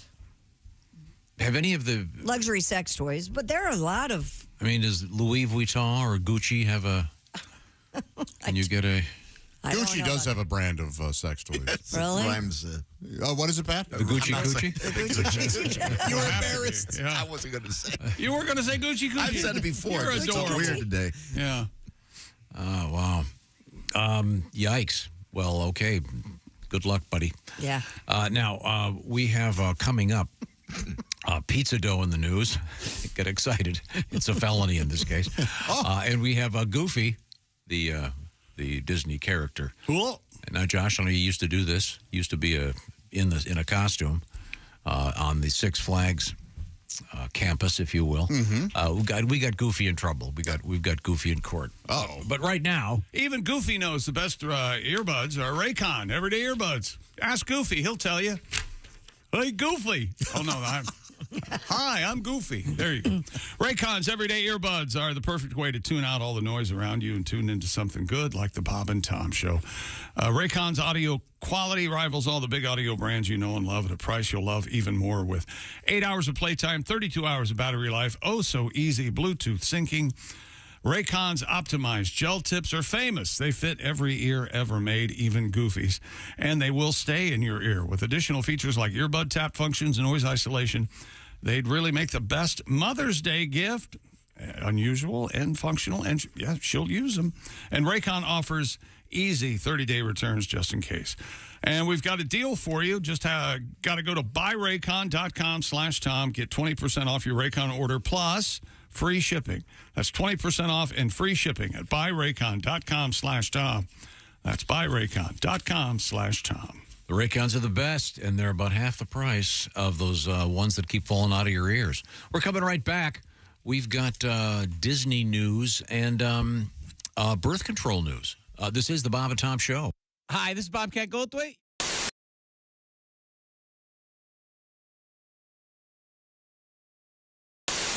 This room just got so much more handsome because in the studio, on his way to the legendary Go Bananas in Cincinnati, Ohio, it will be Greg Hahn. He's right here with us. Hey, Greg. Hey, I'm all excited. Thanks for having me here, everybody. Hey, it's Friday. Come on. Go to your boss's office and say, what this company needs is a trampoline. You know me. I've got volume control issues. Give me a hand. I was born 8.5 months early. Come on. You know me. Comedy's not my thing. Let's go. Friday starts the week. I'm the guy that invented peel and eat shrimp. Come on. Look at me in my new show. I'm the star of Dog Walker, Texas Ranger. Check it out. Animal Planet. You got to wake up pretty early in the morning to outsmart me. How early? 8:30 ought to do it. Come on. Hey. Greg Hahn is here with us. Hey, Greg, how are you, sir? I'm great. Looking very, very handsome. Greg, of course, a veteran of the Marine Corps. Hit him in the head. We don't have all day. Too slow. Get back. As you can see. My new thing, Tom, is acting. I'm a great actor. I didn't know this. I've been going to acting classes. Oh, do a scene for me. I kid you. Okay, well, I gave Chrissy some lines. You did? Oh. And we'll do our acting scene. Okay. 'Cause I've taken like over 20 hours of acting classes. Wow. Kid you not.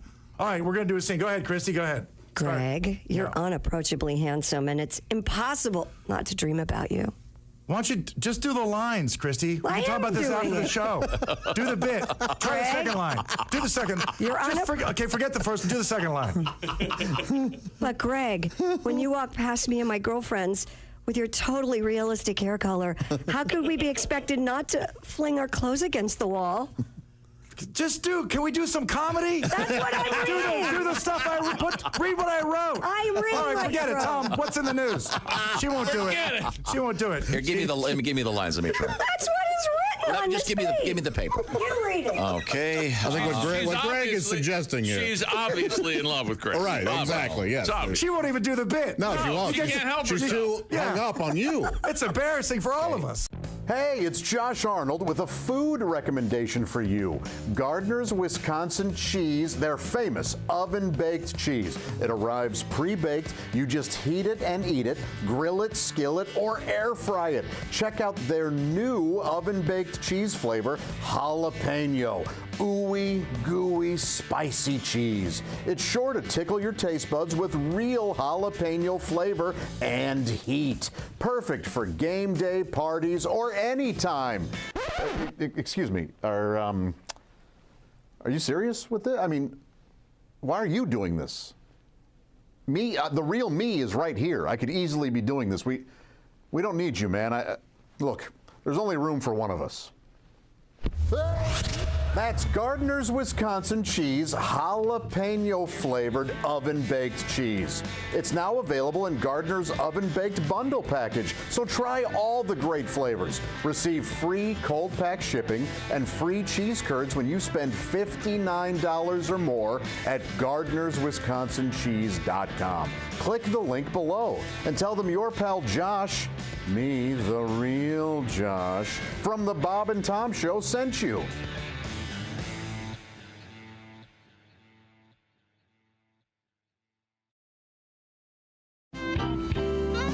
We were talking about racial stereotyping because you're a golfer.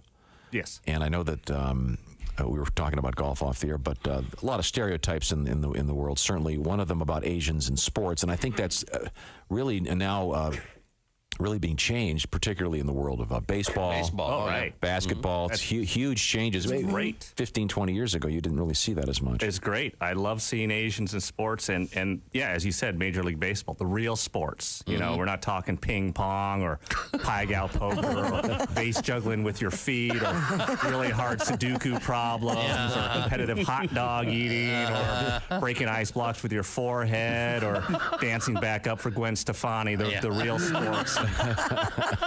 That's great because before, if I wanted to cheer for Asians in sports, the people I had was Michelle Kwan and half of Tiger Woods. that was it. That was it. That's it. Wow. And you know, Tiger. Let's talk about him. You know, I don't know which half of Tiger made him want to cheat, but I think we can all agree which half drove into the tree. So.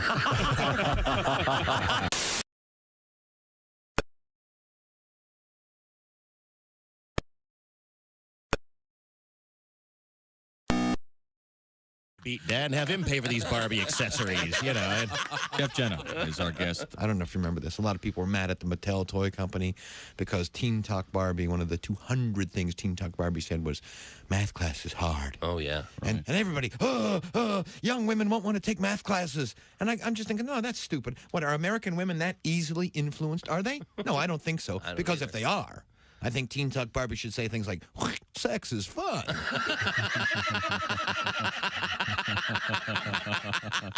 I work hard and give my husband my paycheck. Are the stars out tonight? I don't care if it's cloudy or bright, 'cause I'm blind. Jeez.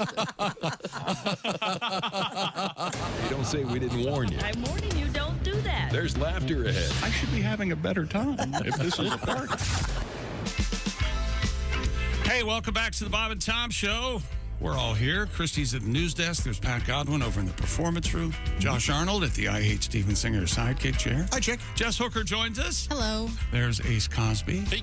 I'm Chick McGee, and here's Tom. I'm just trying to figure out what happened with this poor guy with the male member issue. Do you have the story, Christy? He apparently rolled over and snapped it. Yeah, a 27-year-old went to the emergency room, told doctors he just rolled over in bed with an erect male member and resulted in an audible snap sound. Yikes. And subsequent intense pain. Symptoms included significant penile swelling and what was described as an eggplant-like deformity. Good news is he fully recovered. Now, are you familiar with an adult film star named Prince Yeshua? Yes, I believe it's pronounced Prince Joshua because I knew a guy who would call me that. He was a comedian in St. Louis. That comedian. Yeah. Joshua? Yeah, Prince Joshua. He's a black porn star, male actor. He has had this happen to him twice. Whoa. Mm. And he's had to have it... Splinted? Well, no. With porn stars, it's like you're a horse. Oh, They have to shoot you. And then there's another one. If you had to walk around with popsicle sticks. Here's this is one from the British Medical Journal. The story is a 36-year-old man took one of the ED drugs. He had expected the medication to eventually wear off. It did not. After, quote, vigorous attempts to get rid of the erection manually, to no avail, he was lying in the bed when someone jumped on the bed, causing a tear. A tear. Known as corpora cavernosa. Doctors once again had to do surgery on this poor guy. So it is possible. It can be done. Oh, sure, yeah. And get it checked out immediately. Oh, wow. Okay, well, we'll move on here. Christy Lee is at the I bottom normally of the have an update for those things. Oh, you do? You have another song about... Well, I had a song about the porn star guy, but now I got a song about the sleeping guy who had the dream. Oh, so all right. We always do an update. A dude on a mattress top. He was sleeping in a dreamy haze. He rolled over and heard a pop. Uh-oh. His poor penis was dark and inflamed. Oh, he broke it. Looks like an eggplant, he broke it. Fractured penis, it's on fire, situation dire. Fractured penis, we got a crier. Grab a wire. There's your update. Is that what you meant when you said the eggplant would be explained? Because it turned that shade of purple? Or? Yeah, this one. Yeah, there's a photograph. It's yeah, it looks like an eggplant. Yikes. Is there a photograph of the broken penis? Yeah, and then this one, here's another one. There's a lot of these out. This must happen a lot.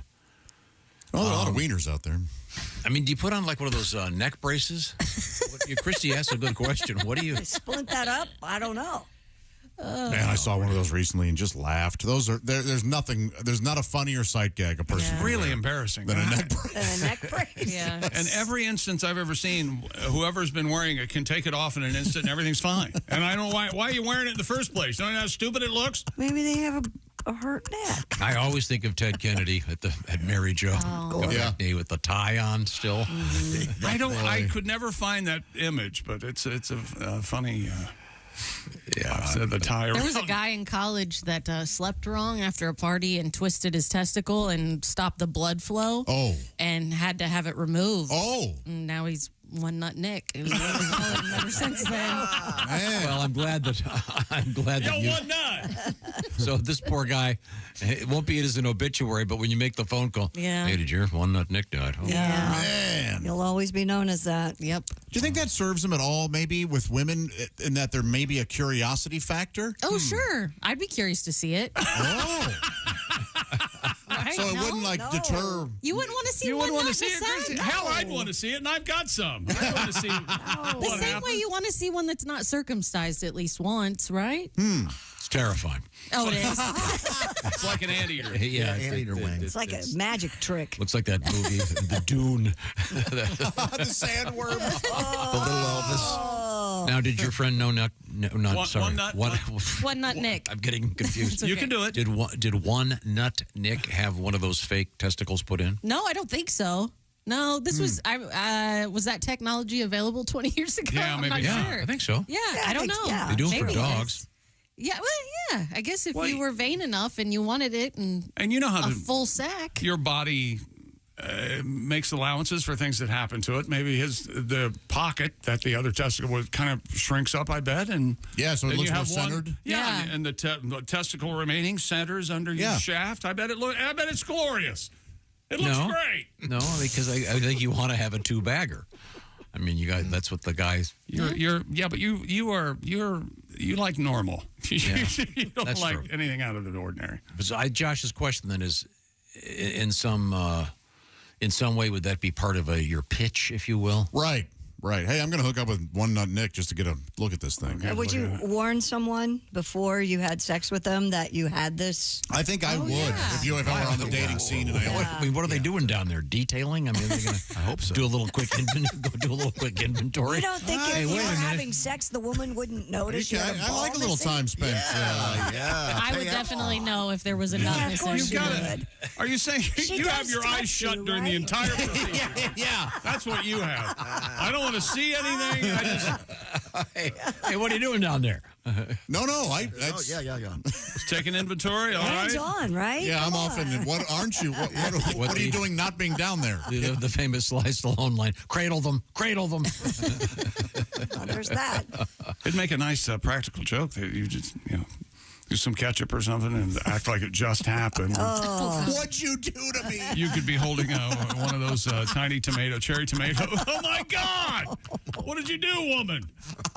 No. I wonder what the percentage of men who, for whatever reason, have one taken off, get the fake one put in. They're quite expensive, aren't they?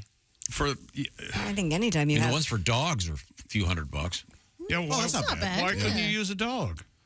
Like a bull mastiff. I guarantee you a bull mastiff and I have the same size testicles. A comedian friend of mine had that done, and he couldn't stop licking himself. Oh, yeah, that'll happen. Do you think they do like an impression, the way they do braces and impressions, and they put that thing and they get a... They duplicate it? They duplicate the one you have so that they match. I bet they just have sizes like breasts. Do your balls match?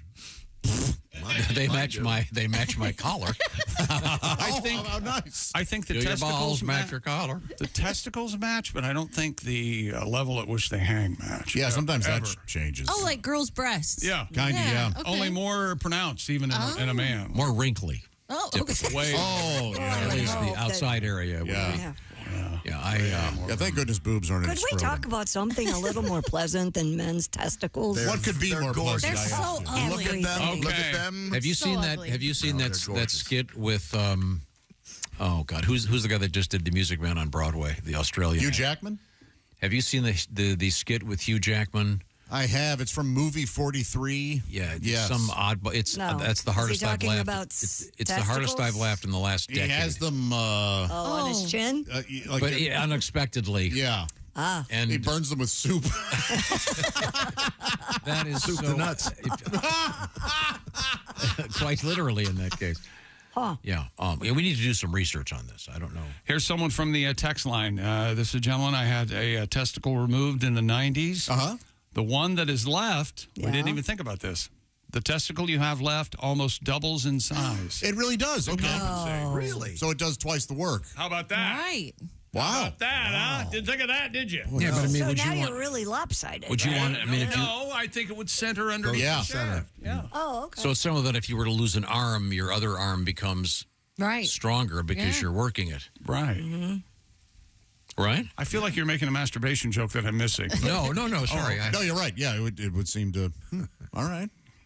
I didn't Interesting. Think of that. I wouldn't have known that it would have doubled. That's what he said. That's So is there, I assume then if you're in a urologist's office, they have like a tray they bring out. I would Yeah. think. They Well, probably like- match them. Yeah, they probably have another tray like we have the different erection. Let's see here. Do you want the ping pong ball or the silly putty shell? Didn't we have those red eggs? Yeah. Wasn't there a case in which a physician got in trouble for putting his initials on them or something? Yes.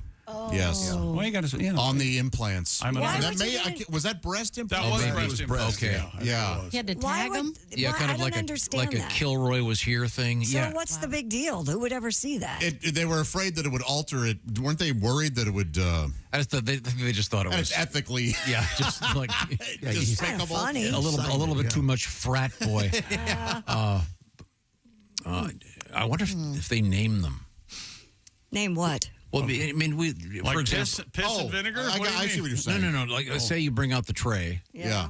and but for example, let me switch examples here. Oh. If you ever go by a toilet, they all have this one's called the Colonial. The Patriot. Right. Yeah, they give them names that don't really have any. They don't name them. The Patriot. Yeah, they don't name them the mail deliverer. You think they have like Fat Man and Little Boy? Yeah, exactly. I wonder if this one we call the Titleist. Yeah. It's got dimples on it.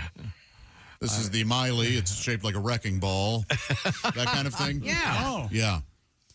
Well, it's covered in skin. You would never see it, so it wouldn't matter. No, I'm what saying it for looks the like. pitch. I mean, Do you think they do that with? Do they do that with breast implants too? Like here's the Sophia Loren. Here's the. I think you can go in and say, I want to look like X. Yeah, you X. can. Yeah. but I'm just saying from a sales standpoint. Let's face it, the doctor's office is going to make some money on these things.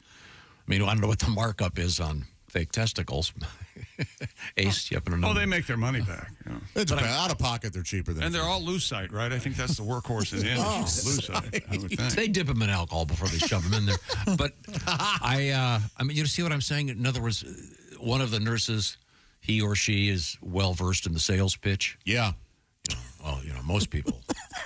This is our mid-range. Most people get the Brad Pitt. Yeah, sure. But no. If you want to get the Don't Google fake testicles because you'll get a lot of gag ones. Oh, sure. Your truck nuts and your hanging from Billy's Bowls bags. Who came up with truck nuts? Man, is that funny. The old truck nuts. I haven't seen them. I haven't seen as many as I used to. They have truck nuts for your shoes, the back of your shoes now. Crocs. They do? Yes. Can you imagine? Who is doing that? There are people. And the guy who made that has made $1 million. And you said you went to college with someone who just had one testicle? He did. And what was his name? One Nut Nick. Okay, dear Jess, this is my name is Nick. Oh, boy. Sorry. I was driving my high school daughters to school. They heard you talking about One Nut Nick. ...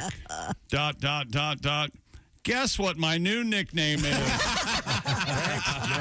Thanks Well a lot, done. Jess. Well done, girls. Well done. One nut, Nick, paddywhack, give it a We'll have to do some homework on this I'm testing. trying to see if they don't talk about, this is all medical jargon.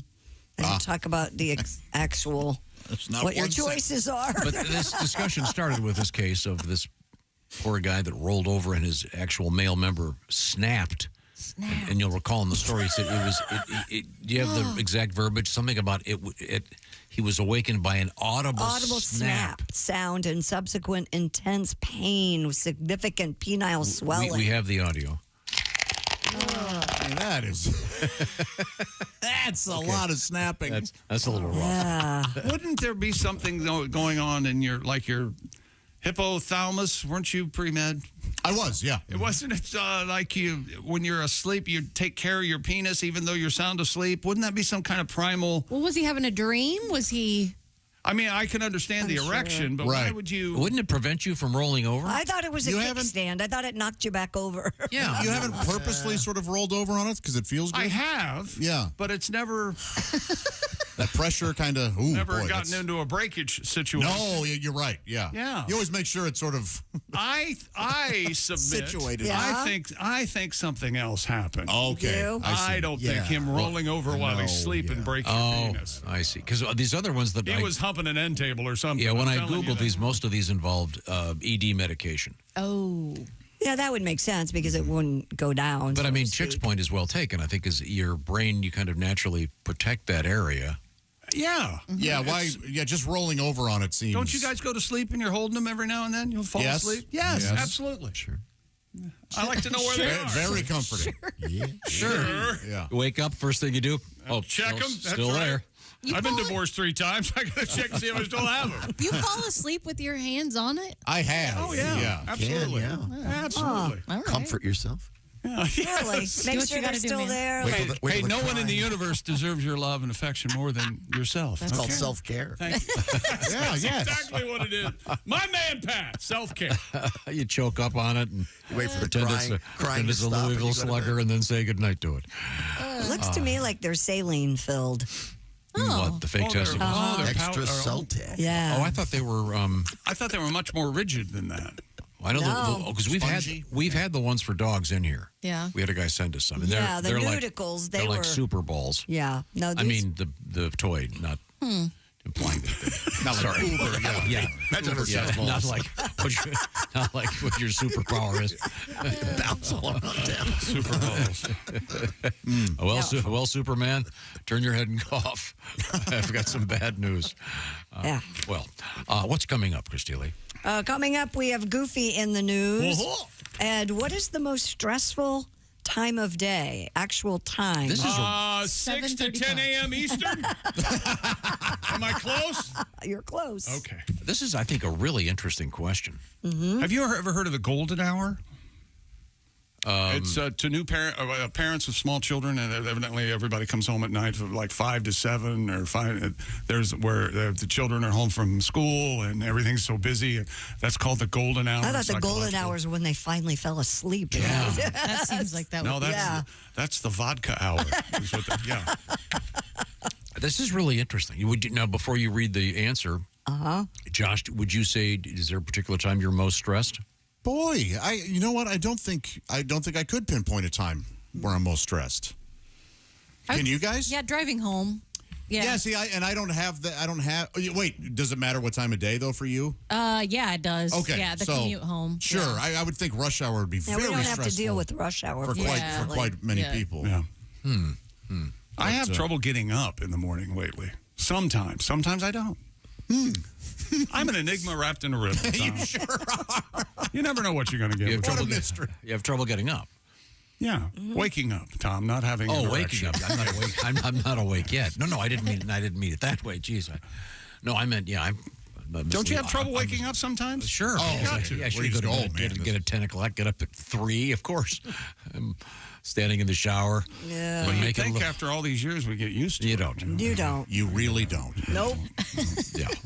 Well, we're going to find out what the most stress time for the average person is. Wow. And we're going to have to get a picture of Jess's pants because I want Tom to find a pair of Jess's, just like the pants Jess's, and see if you could wear them, Tom, ever. They're very comfortable. You want to stand up and show? You want to show Tom your pants? What do you think? These are my Oh, dear me. Oh, dear me. Oh, dear me. He gave it the oh, dear me. No. The music man. Oh, dear me. No, they're quite stylish. One leg is pink. Wild. They're the orange. the other leg. Oh, sorry. Orangey pink. The other leg is khaki, and then the pockets are opposite on the other side. They look like Crisscross back in the day would wear those. They're making a statement.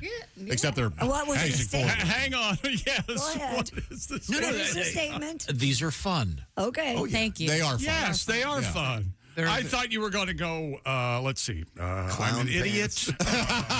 Those are sweet. I got dressed fun. in the dark. Yeah, they're Would you ever wear those pants? No. No, he would never do he that. wouldn't. That's okay. They're not for him. If you can't, just one morning, just have fun. Be fun, Tom. We should each take turns dressing Tom. Yes. Like a giant paper doll.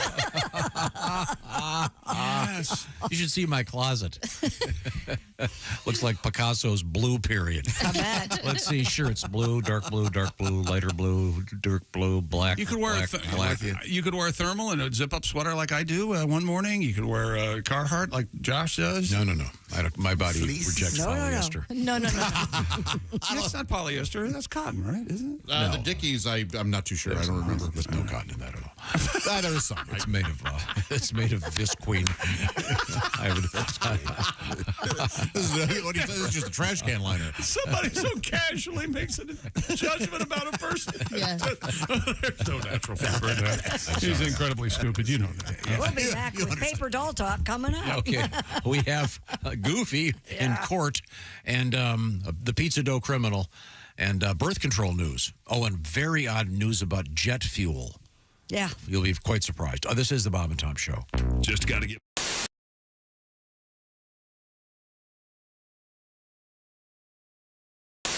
I can't help but notice, sir, you're wearing extremely tight, what are those called? They are called Lycra Spandex Pursuit Pants. Now, is that a potato in the front there, or Tom? Glad to see you. Tom. Oh, I'm sorry. Looks like Jim and the twins are pretty cozy this morning, sir. Never hurts to advertise. Yeah, I guess it does. Oh, my God. Okay. Thank you very much, sir. He's smuggling topsoil for an offshore development project. Oh, yeah, I always, a White Castle. Really? Yeah. I was so drunk I thought I was in McDonald's. I ordered a quarter pounder. I got 500 hamburgers. You know what I'm trying to say to you? Help me. Okay, thank you. Pick a number between 1 and 50. We'll ask our guest. Then I'll just hit a random sound effect. We'll see if it fits the commercial. All right. 1 and 50, Clinton. Pick a number. 35. 35. That's Andy Moore Ford. 35. Here we go. Heavenly deals at Andy. There you go. You'll think you've died and gone to Pick another number. At Andy Moore Ford. 27. 27. Andy Moore Ford. Electrifying deals at Andy Moore Ford. Okay, pick another number. Go ahead, Clinton. Any number. 8. 8? Okay. Oh, Lord. Oh, dear. They have body shop. They have a body shop. That's a bad Andy one for Moore our Ford. commercial. Any other number. Go ahead. Pick one more. 19. That's our manager screaming at the fabulous deals you'll find. Where is that? At Andy Moore Ford. Okay. This is the Bob and Tom Show this morning. Man, I wish I'd lived to hear today's show. Me too. I wish I was here. You know, there's a reason I'd never heard of this band. Why? Because this guy had to have his penis cut off for publicity. You know, I prefer musicians who can actually make it on their skill, not on their lack of a dick. So, I knew you'd have I know how to make it in show business. That's what I said. Yikes. I know how to make it in show business. First we whip it out, and then we take a cleaver. How does he pee? Sitting down. Or all over the place. Yeah. That was the video. No, that's not true, Clem. How does he pee? Depends. Okay, never mind. Sorry I asked. Hard copy all of a sudden.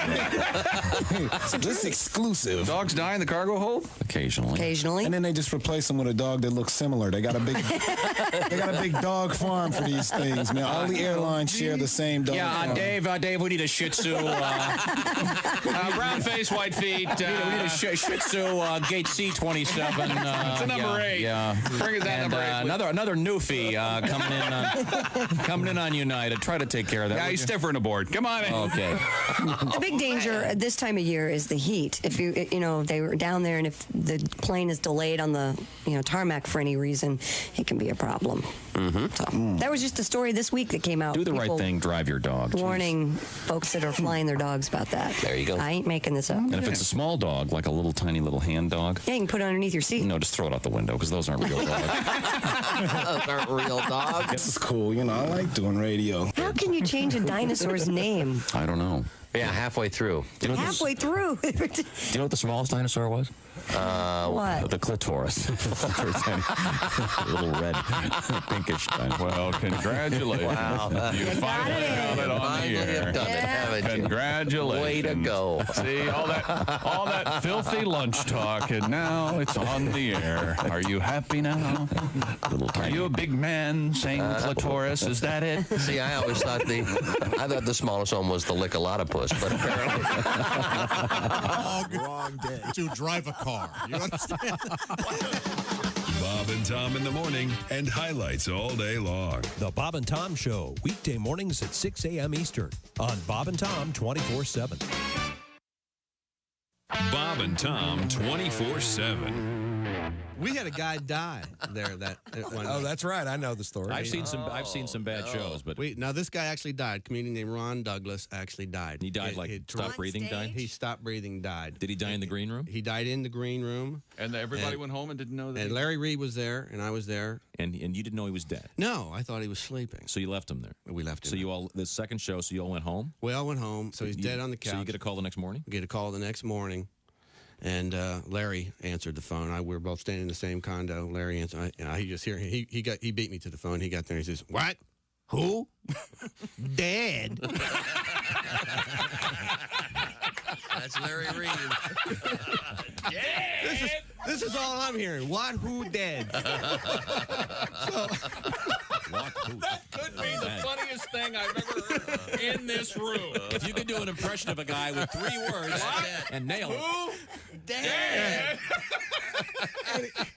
And I've got this look on my face of Larry like, what? He hands up the phone, looks right at me, and says, "Frickin' Ron's dead." That's it. That was it. Bob and Tom. If you irradiate poop, it will be sterile, but it's still poop. You can pick your morning radio show, but you can't wipe Bob and Tom on the couch. So, Mark, you're a single guy. Yeah, I tell you, though, it's tough because I got these neighbors behind me. Really? My neighbor, Gail, very... Gail? Gail is a woman who just moved. Her bedroom wall is right behind mine, and she has a new boyfriend. Mm-hmm. And I found this out. His name is Well, internet porn. Well, there's photography. People don't go. Yeah, photography. People don't go to porn shops anymore. No? Because of the internet. Oh, that's true. But I think you miss out on the social aspect. Is there a social aspect to that? Yeah, well, you avoid eye contact. Try to hide your titles. Tranny. Oh, no, I was working on my car. The other day, though, I was watching gay porn. Uh-oh. No, wait, I'm sorry. I was watching pro wrestling. Oh, yeah. And the sign said anybody caught trespassing will be shot on sight. So I jumped over the fence and yelled at the house, "Hey, what gives..."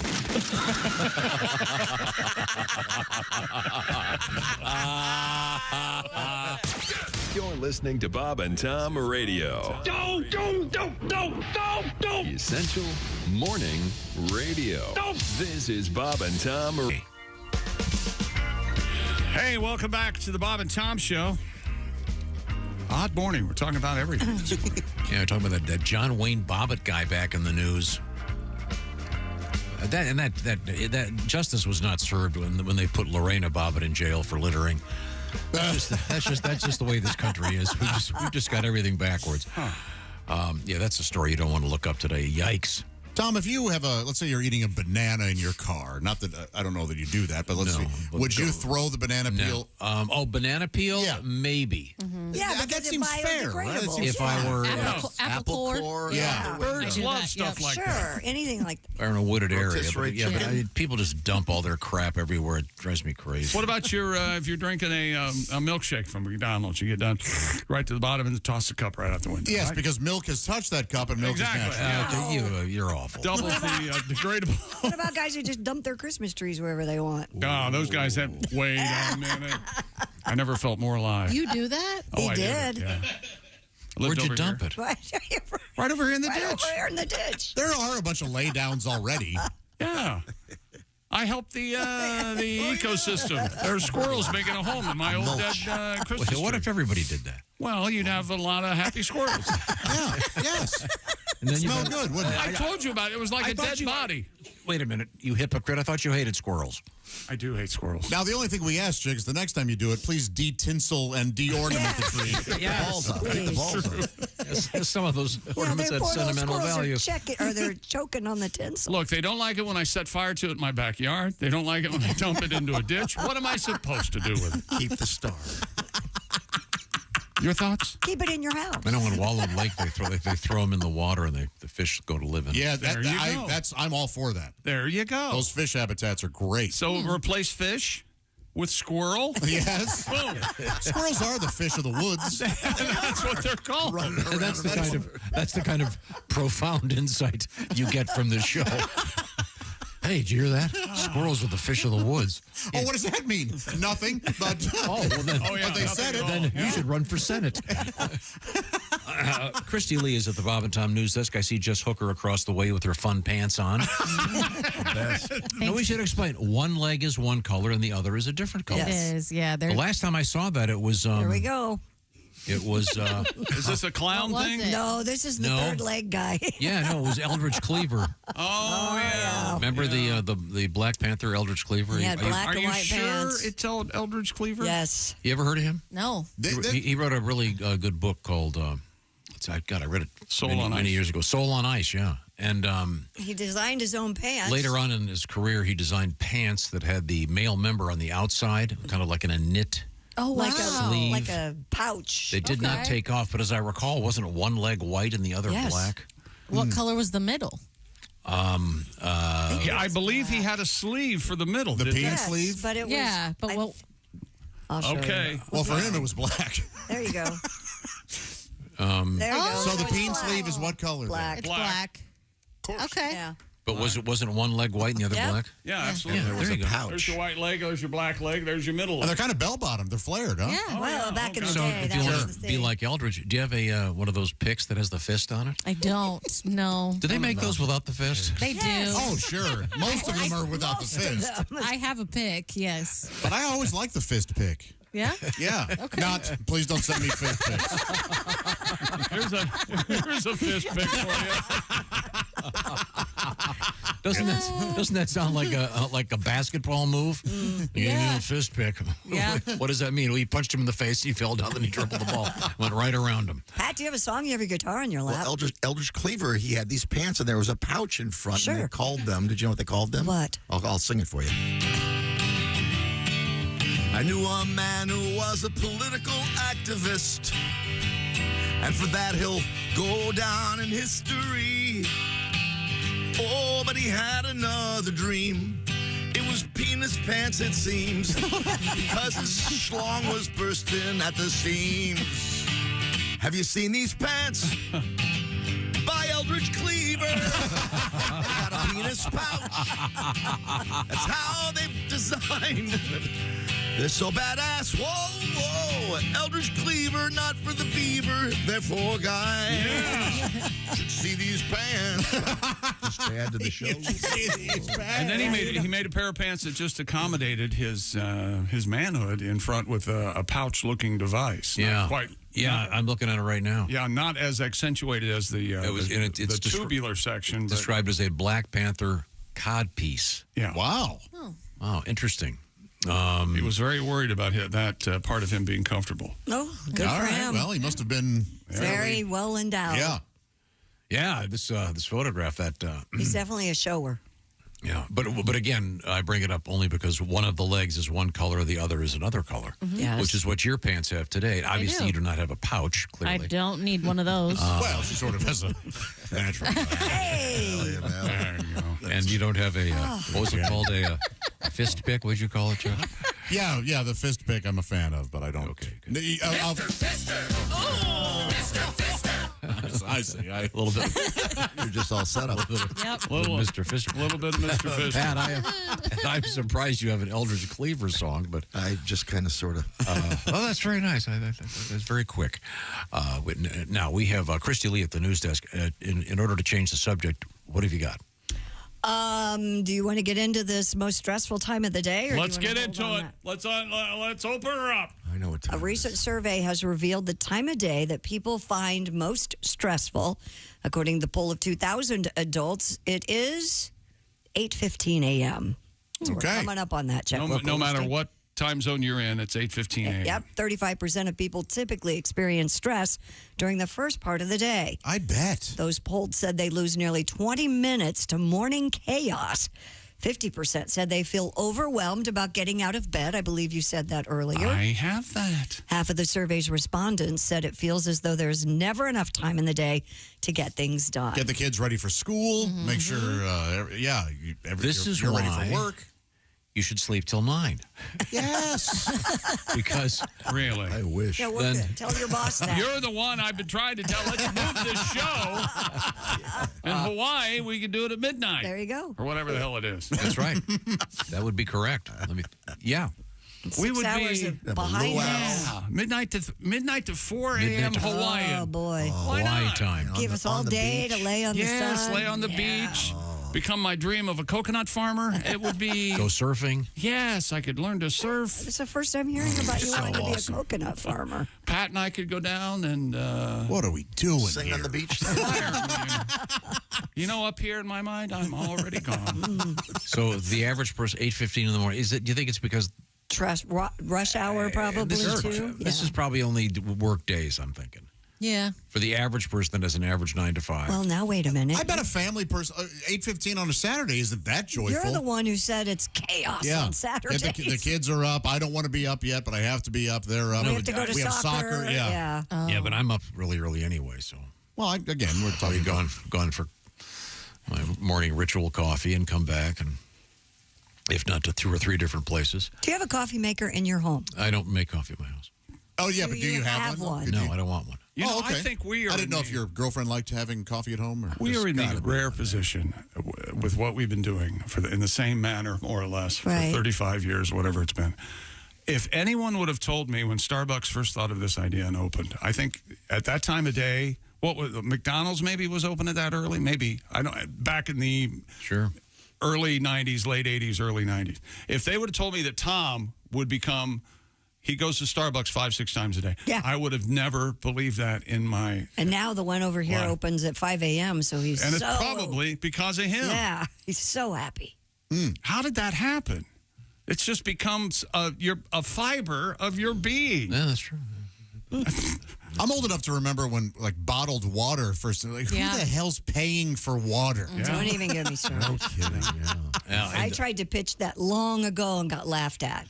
You really tried to pitch bottled water? Yes, I wanted water. I didn't say bottle. I wanted it in a can out of a soda machine because I didn't want to buy soda. Hey, speaking of wanting it in the can. Laughed at me. Mr. Fister.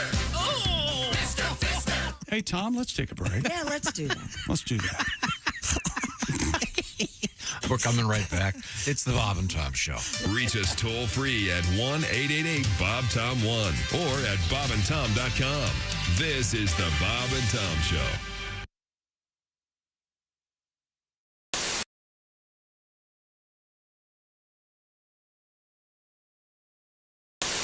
Morgan Freeman reading Little Miss Muffet sat on the tuffet, eating her curd and whey. Along came a spider. It's too good. It's perfect, man. Can you do Liam Neeson doing one? 3 blind mice. See how they run. What are they running from? I'm a man who's kidnapped my daughter. Right. Do you have any special skills? I don't know who they are. I don't know what these mice want. But if they're looking for some cheese, I'll tell you this. I'm loving this. Pacino and Hickory Dickory. Hickory Dickory Dock. The mouse ran up the clock. The clock struck 3, and all went wee. That's wrong. Rub-a-dub-dub, 3 men in a tub. What were the 3 men in a tub doing? A butcher, Rub-a-dub-dub, a 3 men in baker, a tub. and a candlestick maker. I know who you three are. I know what the three of you do. But I'm going to tell you this. This bathtub doesn't have a lot of time.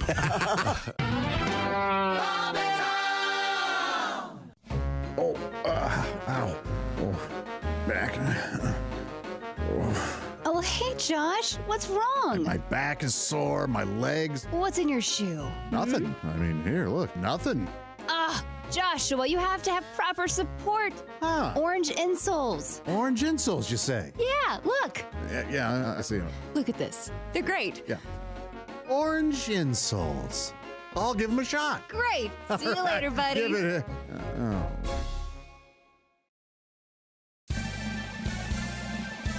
Yippee! I can mow and dance while I do it. Ha! No more pain. Thank you, orange insoles. Josh, did you get orange insoles? Jessica, I sure did. Thanks to orange insoles, I feel great. Terrific. See you later. Orange insoles. Feel better, do more. People were taking the chicken from Chick-fil-A and putting it on Cheddar Bay biscuits. Good. Wait, Josh, what do you say? Josh is leaving right now. Josh is leaving. Okay, let's go.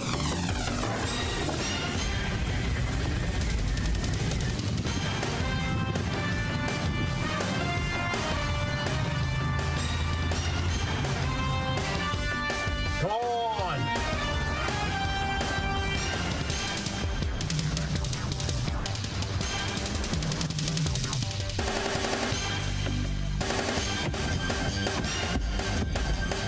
All right. Is that the biscuits? Greatest day of my life. Hey, it's Josh Arnold with a food recommendation for you. Gardner's Wisconsin cheese, their famous oven-baked cheese. It arrives pre-baked. You just heat it and eat it, grill it, skillet, or air fry it. Check out their new oven-baked cheese flavor, jalapeno. Ooey, gooey, spicy cheese. It's sure to tickle your taste buds with real jalapeno flavor and heat. Perfect for game day, parties, or any time. Excuse me, are you serious with it? I mean, why are you doing this? Me, the real me is right here. I could easily be doing this. We don't need you, man. Look, there's only room for one of us. That's Gardner's Wisconsin cheese, jalapeno flavored oven baked cheese. It's now available in Gardner's oven baked bundle package, so try all the great flavors. Receive free cold pack shipping and free cheese curds when you spend $59 or more at Gardner'sWisconsinCheese.com. Click the link below and tell them your pal Josh, me, the real Josh, from the Bob and Tom Show sent you.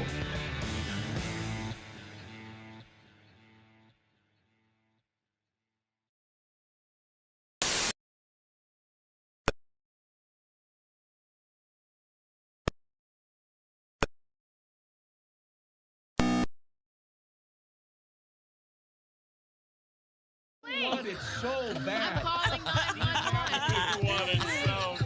Stalker's Choice Coffee. Share some with a neighbor. Stalker's Choice. It's what obsessive-compulsive relationships are made of. Hey, it's comedian Roy Wood Jr. You're listening to Bob and Tom Radio. We're speaking with Mike Armstrong, comedian, former cop in Kentucky. We're not going to say exactly where you were, cop. We were walking around downtown. In uniform? This guy's laying on the sidewalk. He's laying there going, and I'm like, shut up, you drunk fool. And I got him over to the hood of the car, and this woman walks up, and she goes, excuse me, officer, you might just want to let him lay there. He just jumped from the 10th floor. Oh,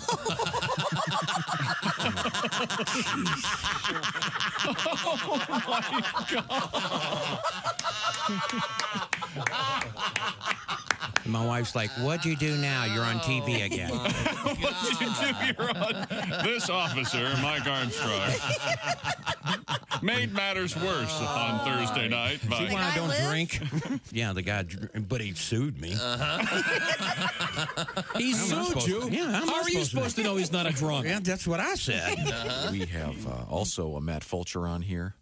Yeah. And what do you do for fun? What do you Skateboard. I like to go in a liquor store, which sounds fun, right? And I get like a miniature vodka like this big. And when I'm handing the guy the money, I'll be like, yo, I'm getting messed up tonight. He's got paid about this bitch. Something fun to do. If you want to try that. Oh, yeah. You know, I haven't done that, but I'm I'm doing going it to. tonight. Oh, yeah. Damn, Do it tonight. I'm doing it. It's Friday, man. That's right. Essential Morning Radio. All day and all night. This is Bob and Welcome back to the Bob and Tom Show. Christy Lee at the news desk. Present. There's Pat Godwin in the performance room. Hi, chick. There's Jess Hooker. She joins us. Hello. There's Josh Arnold. Chickster. He's at the I Hate Steven Singer sidekick chair. Yes, and right now the 24-karat gold-dipped rose and red wine is available. Steven Singer Jewelers 24-karat gold roses, the #1 gift for Mother's Day, coming up real quickly. Get on this at IHateStevenSinger.com. They're available exclusively there. And be sure to tell Steven, say hello to his dog Buddy for you. And get that Atlas bracelet. It's beautiful. There's Ace, a chick at the OrangeInsoles.com. I didn't mean to interrupt your sports desk. OrangeInsoles.com sports desk. Here's Tom. That's nice. I'm glad you got that in. Okay, thanks. So, Miss Hooker. Yes. Have you noticed anything about Josh that's unusual? He got his hair cut. Mm-hmm.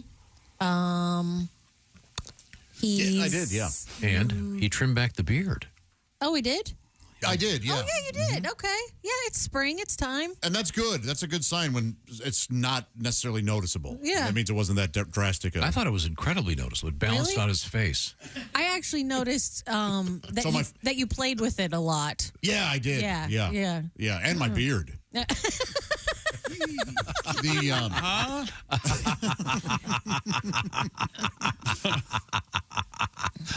The joke is done. we have arrived. Once again, Christy had an interesting news story suggesting that the most stressful time of day, according to a survey of a few thousand people, was 8:15 in the morning. Yeah. The morning chaos. Now, that's something we've never experienced, the morning chaos. I don't have that. I never had that. Yeah, that's true. We have our own. Do you have chaos in the morning? Morning chaos here. Well, here, but... Yeah. When is your chaos time? On the show? But or? no, like before the show, would you say? Nah. No? Mm-hmm. Because I have to sneak around and nobody wakes up and it's kind of nice. It's pretty quiet. In and out. Nobody saw a thing. It's like a... Yeah, I have the same situation. Yeah. I wake up and tiptoe around. Yep. Yeah, I had to get a exactly. shirt out of the room where the dogs were this morning. I had to sneak in there tiptoeing. One of the dogs slipped up and said, "I know you're in here." Well, yeah, you can't sneak past dogs. I don't. They smell The you. other two stayed asleep. I was very careful. I don't believe that. I did. I thought you walked them in the morning. It depends. It depends if this is really too much information. It depends if whether or not they have pooped in the evening. You see, I don't get it. Dogs love a schedule. Like, What yeah, are you they doing? do. They like a schedule. When I have a house full of people, they will tiptoe around me. That's how this will work. Good luck. I thought you were saying. I thought you were going to say you keep them apprised of your poop schedule.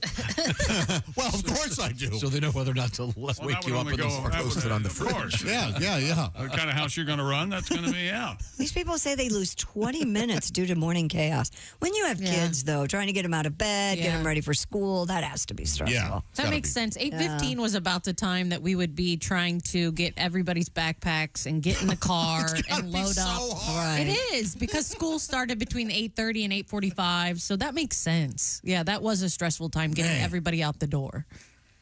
Yeah. What's your most stressful time, Tom? When I'm awake. Yeah. He does really well when he's sleeping. How about something? When's your least stressful time? When I'm sleeping. Oh, yeah, sure. That seems all right. There we 2 go. o'clock in the afternoon. That's Least my nap stressful? time. Yeah. Well, how about that? Yeah. How long you down for?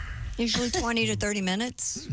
I set an alarm so I don't oversleep, so I can sleep at night. Yeah, that's what they say. About 20 minutes. It's been beautiful the last couple of days. Got to sleep outside. Yes. It was so nice. Sleep outside. Yeah, a nice sectional. What do you mean? I thought you were on the lawn or something. Yeah, like FDR at Campobello. Yeah, I just lay on the sidewalk. It's beautiful. I'm going to put a blanket on him. Will you? Tiptoe around me. You ever woken up outside? That is a feeling. Oh, God. Man, oh, man. You weren't expecting Not it to be? good, yeah. No. What the hell? Were you Why am I- sleepwalking or did you pass out? One time I passed out on the side of the bank of a river that I was. We were doing like a float trip, and I woke up to a family going, "Look at that guy." I was passed out on the side of a river.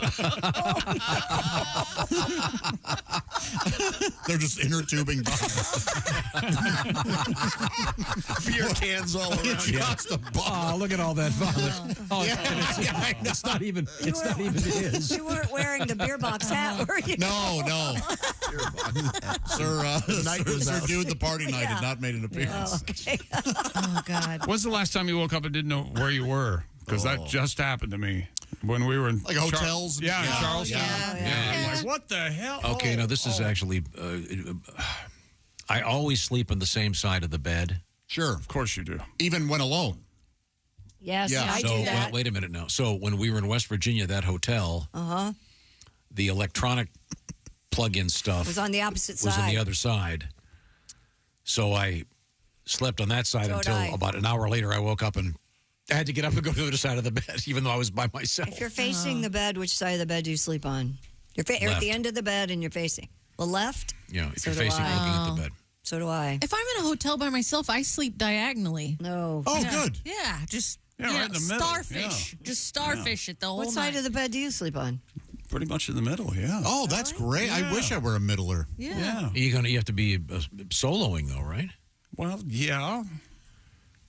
But even solo, I would sleep on the left side of the bed. Me too. I do too. Yeah. You I just sleep- get in there like somebody's sleeping on the Yes. other side? Yes. Yeah, always it's have. weird. I don't know why I've. Yeah, but now, typically though, when I wake up, it looks like there's been some kind of explosion. What? Pillows everywhere. Are you a Oh, okay. thrasher? What do you call it? Starfishing? You're a Starfishing? thrasher? You like move around a lot? Apparently. Yeah. No awareness of You it. fiting people My in your bed looks sleep? almost made when I wake up. So does I can mine. just flip That's the such one a corner peaceful back. sleep. That's Good exactly- For you. So what do you use? Flip it back and too. squeegee it off and then head in? Well, no, he's got to move the pizza boxes first. Oh, sure. Yeah. Oh, yeah, the chicken buckets. I gnaw on those a little bit in the shower. He's got to move the electric walk. I like to have a chicken bone in the morning. I have to tell you, I heard from quite a few of my friends yesterday that have electric walks too. I apologize. I Oh, owe no, you it's an okay. Yeah. apology. Yesterday there was a controversy. Yes. Jess, you're a really know your way around a kitchen. Sure. As a woman should. Yep. And you. Right? Do you have an electric walk, or did you ever? No, I never had an electric walk. I have a walk that Yeah. goes on my gas range. But Okay, yeah, cool. no, Yeah. I That's don't. what we all had. And we Yeah. thought it was Josh nuts. had a That's joke. cool though. That sounds cool. Well, Josh had a joke that hinged on everyone thinking that all walks were electric. It was thus, tentative. Thus the utter failure of the It was aforementioned poor joke. craftsmanship at the right Do at the not outset. lay the so-called joke on me. It was the Ace Cosby joke of the day. That's true. Oh, yeah. And he called the walk a utensil. And I said it's more of an appliance, and you all leapt down my throat. Can a walk go on an electric grill? I think so, yeah. yeah, As long as it has a base that's heated. Yeah, But I grew up I with feel an bad for you if you have electric heat, electric cooktop. I don't know Some why. of us don't have the option. Well, some of us Move back to civilization. we like to I'm sure things will pick up for live in you. what's called a metro area. Hey, get better, okay? Get better? Come on. Why? Why? Ain't that the truth? Yeah, why? Well, I could improve. Nah. Nah. Napping outdoors. It's you have- great. When you were growing up, did your mom have a electric frying pan that like an extra one? I still have one. An electric skillet. That's what I they're think called. that was. Oh, really? I think that was kind of the early version of the slow cooker. I loved it. Because we had a regular cooktop and a regular Right? stove, but every once in a while that electric one would be. Like on like Thanksgiving, you have an extra one just to kind of We use it for pancakes, and it makes awesome hash browns. Are you talking about the big flat thing like we have in the green room? No, it's a griddle. That's what we had that was electric. But that we was have extra. a skillet. It's like a big electric Really? skillet. Mhm. I have a question. Is there a Chinese restaurant somewhere called Can You Walk the Walk? Probably. I ate at one called Walk on the Beach. It was on the beach, and it was in Gulf Shores, Alabama. All right. Yeah. There's a lot of walk and roll. Truth in titling, unlike most apartment complexes. When I was a kid, I drove by one the other day, and it was Riverview, and I realized this place is 6 miles from the nearest pond. Couldn't there be some kind of legislation about this?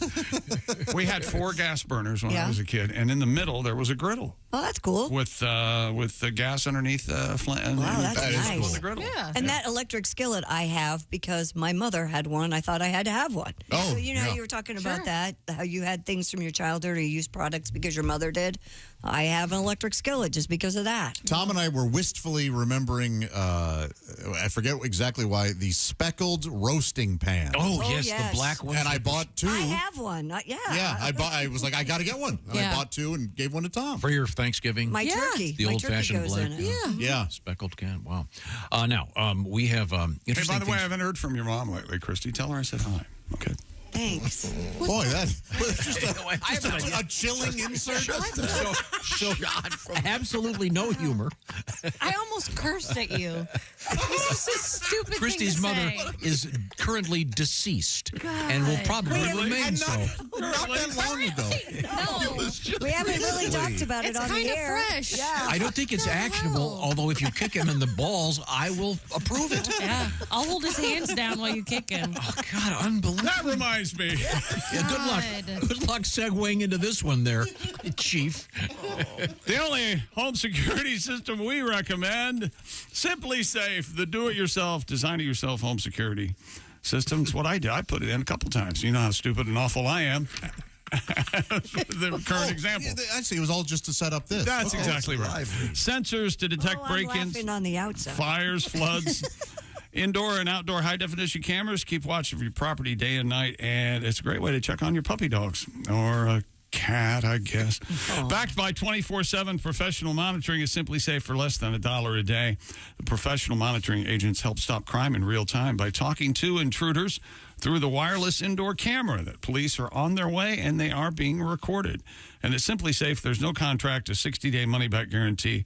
Try Simply Safe risk-free, and if you don't love it, you can send the system back for a full refund. And Simply Safe giving us and many Bob and Tom Show listeners peace of mind, and now your chance to get it too at reduced cost. Get 20% off any new Simply Safe system when you sign up for Fast Protect monitoring. Just visit simplysafetom.com. That's simplysafetom.com. There's no safe like Simply Safe. Some of us will be back. Yes, I've been called away. It's all good. It's lucky this room doesn't really have a proper corner because I'd have you sit in it with a dunce cap on. Sorry. Okay, well, that was heartfelt. When we come back, we have interesting news about birth control, interesting news about jet fuel, and Goofy. That Goofy. We got to do the Goofy story. I'm sick of hearing about it. Goofy in court. This is the Bob and Tom Show. Good morning, sunshine. Bob and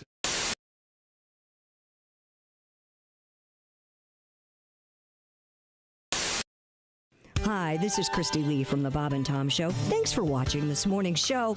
To listen, just go to bobandtom.com. Check out the list for a station near you or stream the online radio station on our website and the Bob and Tom app. The Bob and Tom Show, on air, on app, and on demand. A Swedish sexual rights group unilaterally proclaimed a new English term for what it considers one of the most misunderstood parts of the female anatomy. Who's this group? I'm sorry. A Swedish sexual rights group. Okay. They want to change the name of the hymen to the vaginal corona.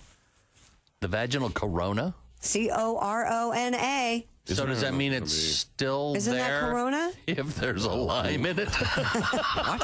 corona. Corona, right? What is corona? Isn't that already taken?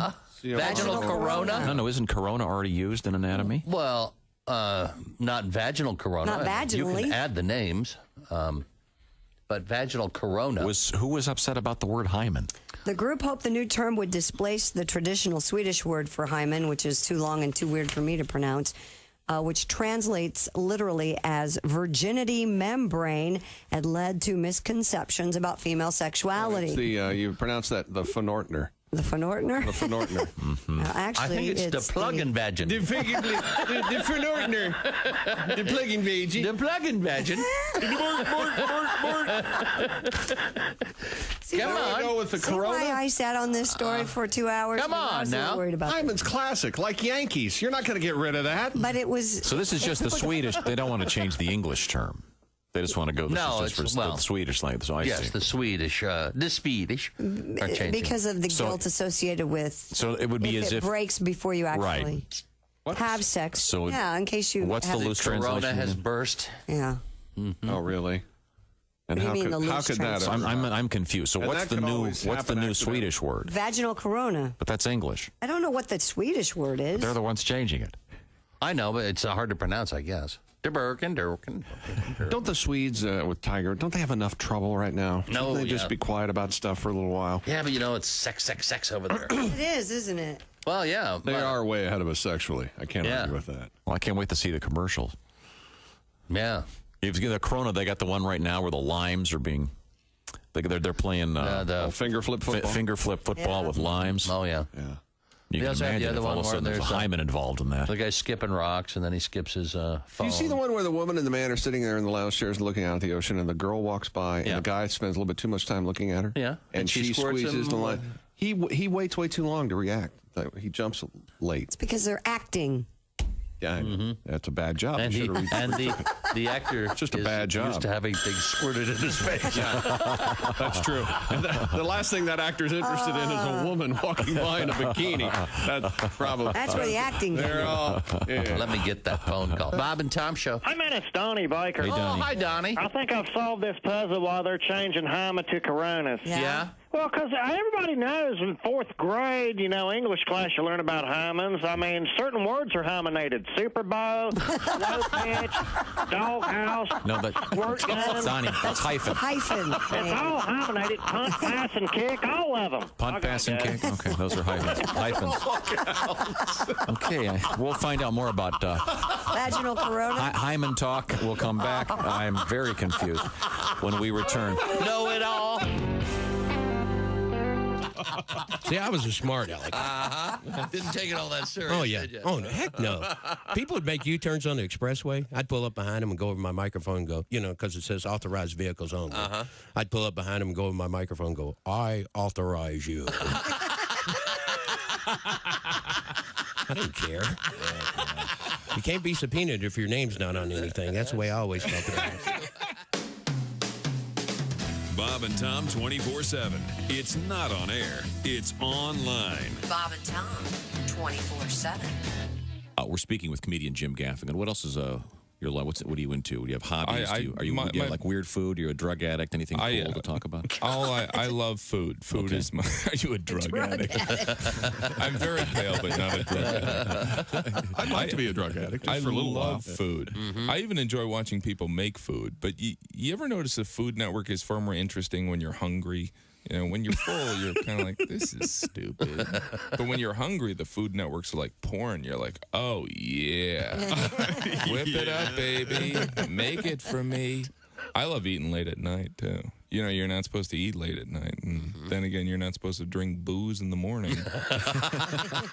Comedian Bruce Clark is our guest. How about that Pictionary? You ever play that game? Pictionary? Sure. Yeah. We almost got in a fist fight over that, didn't we, Chick? Yeah, we Hey, sure did. and then you play with your friends, they're always drunk, too. All your buddies are always loaded up. Playing there. I get this phrase, I draw it, they're, hey, how about a guy frying his own penis? How about that? What the hell's the matter with you? That's in Pictionary. Idiot. It's Peter Pan, you idiot. Right in front of you here, you moron. This is Bob and Tom 24/7. Comedy, guests, Bob and Tom exclusives, and it's here on the internet.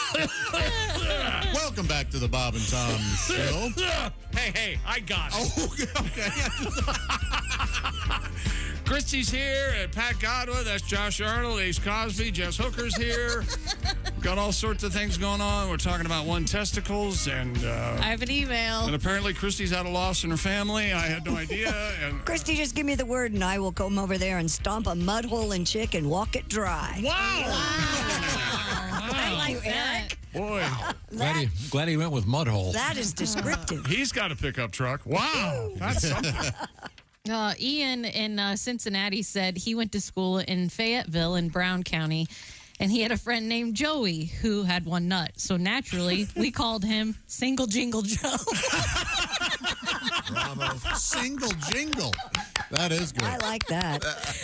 Single Jingle Joe. That's like creative and Wow, that is good. I'm sorry they didn't go with Dingle. No. The best nickname I ever heard in my life is Jess went to somebody high school. We went to high school with a guy who only wore sweatpants, and we said, why do you only wear sweatpants? And he said he was allergic to denim, so we called him Gene the rest of high school. That's real good, yeah. Gino! Gene. There's nothing better than a true nickname. Yes. That someone didn't give themselves. Yeah. Yeah, we had a guy named Boner that we called. I mean, that was his nickname. It started out as Little because of a story a girl had shared. Oh no! And then it got shortened to just Boner. Little Boner. We had a little boner. Now, was it Little or Lil? It was Lil Boner. So, Lil Boner. So he didn't just have he didn't have a shower. No, he just was a little boner. Yeah, I don't know how true it was, but yeah, I don't know if any of it was. Well, you true. had a boner, right? And didn't the teacher call him Boner? Oh, throughout junior high school. Yeah. Oh, yeah. Oh, I'm sorry. Then I went to an all-boys school, and that killed that. We had I can't say his name, but yeah. Yeah. Why did you guys call him that? Well, because his last name, his last name had another slang term for the male member in it. Gotcha. Like Richard Johnson. Yeah, like Peterman, but it wasn't that. Oh, okay. Oh, okay. It was Dickman Peterson. Dickman. Yeah, sure. It was Mr. Dickman, is it? You're very close, actually. And the famous story is. Is he the one that became a Supreme Court justice or something? No, not this guy. No, God knows he's probably dead. Oh, okay. Oh, Lord. He had issues. Let me think. We had, on the high school team, we had Arab, Cubby, Mountain. What are you doing? There's a nickname for the high school nicknames. football team. Right. What's wrong with me? There's nothing wrong with it being nicknamed Arab. Arab? His first name was Alan, and his last name, I know it, but it started with an R, and it kind of sounded... Oh, okay. So we called him Arab. Yeah. Mountain was... that was one of the Jets in West Side Story. Oh, okay. Mark Cox, the best... Mark Cox, actually, and we nicknamed him Mountain, but he was the best athlete I've ever actually been that close with in my life. He was amazing. Were you Chuck's Deluxe back then? I was Chuck's Deluxe. That's a cool nickname. One time, they called me one time for a little bit. Why? Because I got into the game one time. Oh, nice. And That's great. That's good. Chuck's one-time deluxe? Uh-huh. That's nice. But I can't Chuck's think of Deluxe sounds like a hamburger. It does. Yeah. Mountain gave me that. He was great at giving nicknames, too. Oh, that's awesome. We'd go out to during 2 days at the break, we'd go to go to the Red Baron and get cheeseburgers. Nice. Well, please, if you have a nickname of someone you know from the past, by all means, send it our way. My youngest brother has two cool ones. Joey Wednesday, which is a really good nickname. His name's Joe, and my dad called him Bones, which is a good nickname. Is he skinny? Yeah. He was skinny, but he also, one day we were having chicken for dinner, and my brother was eating, and my dad looked over, and he was like, oh, you still got some chicken left there. And then when my dad looked over again a couple minutes later, the bones were gone from the plate. Oh, my brother had actually eaten a drumstick bone or something. What? Yeah. Yes. He cleaned his plate. Oh. Yeah, but he was real skinny too. So Bones. Bones. Yeah, we all know a very fine musician everyone calls Bone. Yeah. Yeah, cool. Yeah. But that's a legit nickname. And my grandma called my older brother Minky after the Pink Panther. Really? Huh. Yes. Minky. So that's how he says monkey. And he called, hey, Minky. That's a cool name. Those are fun. Christy, have you ever had a nickname?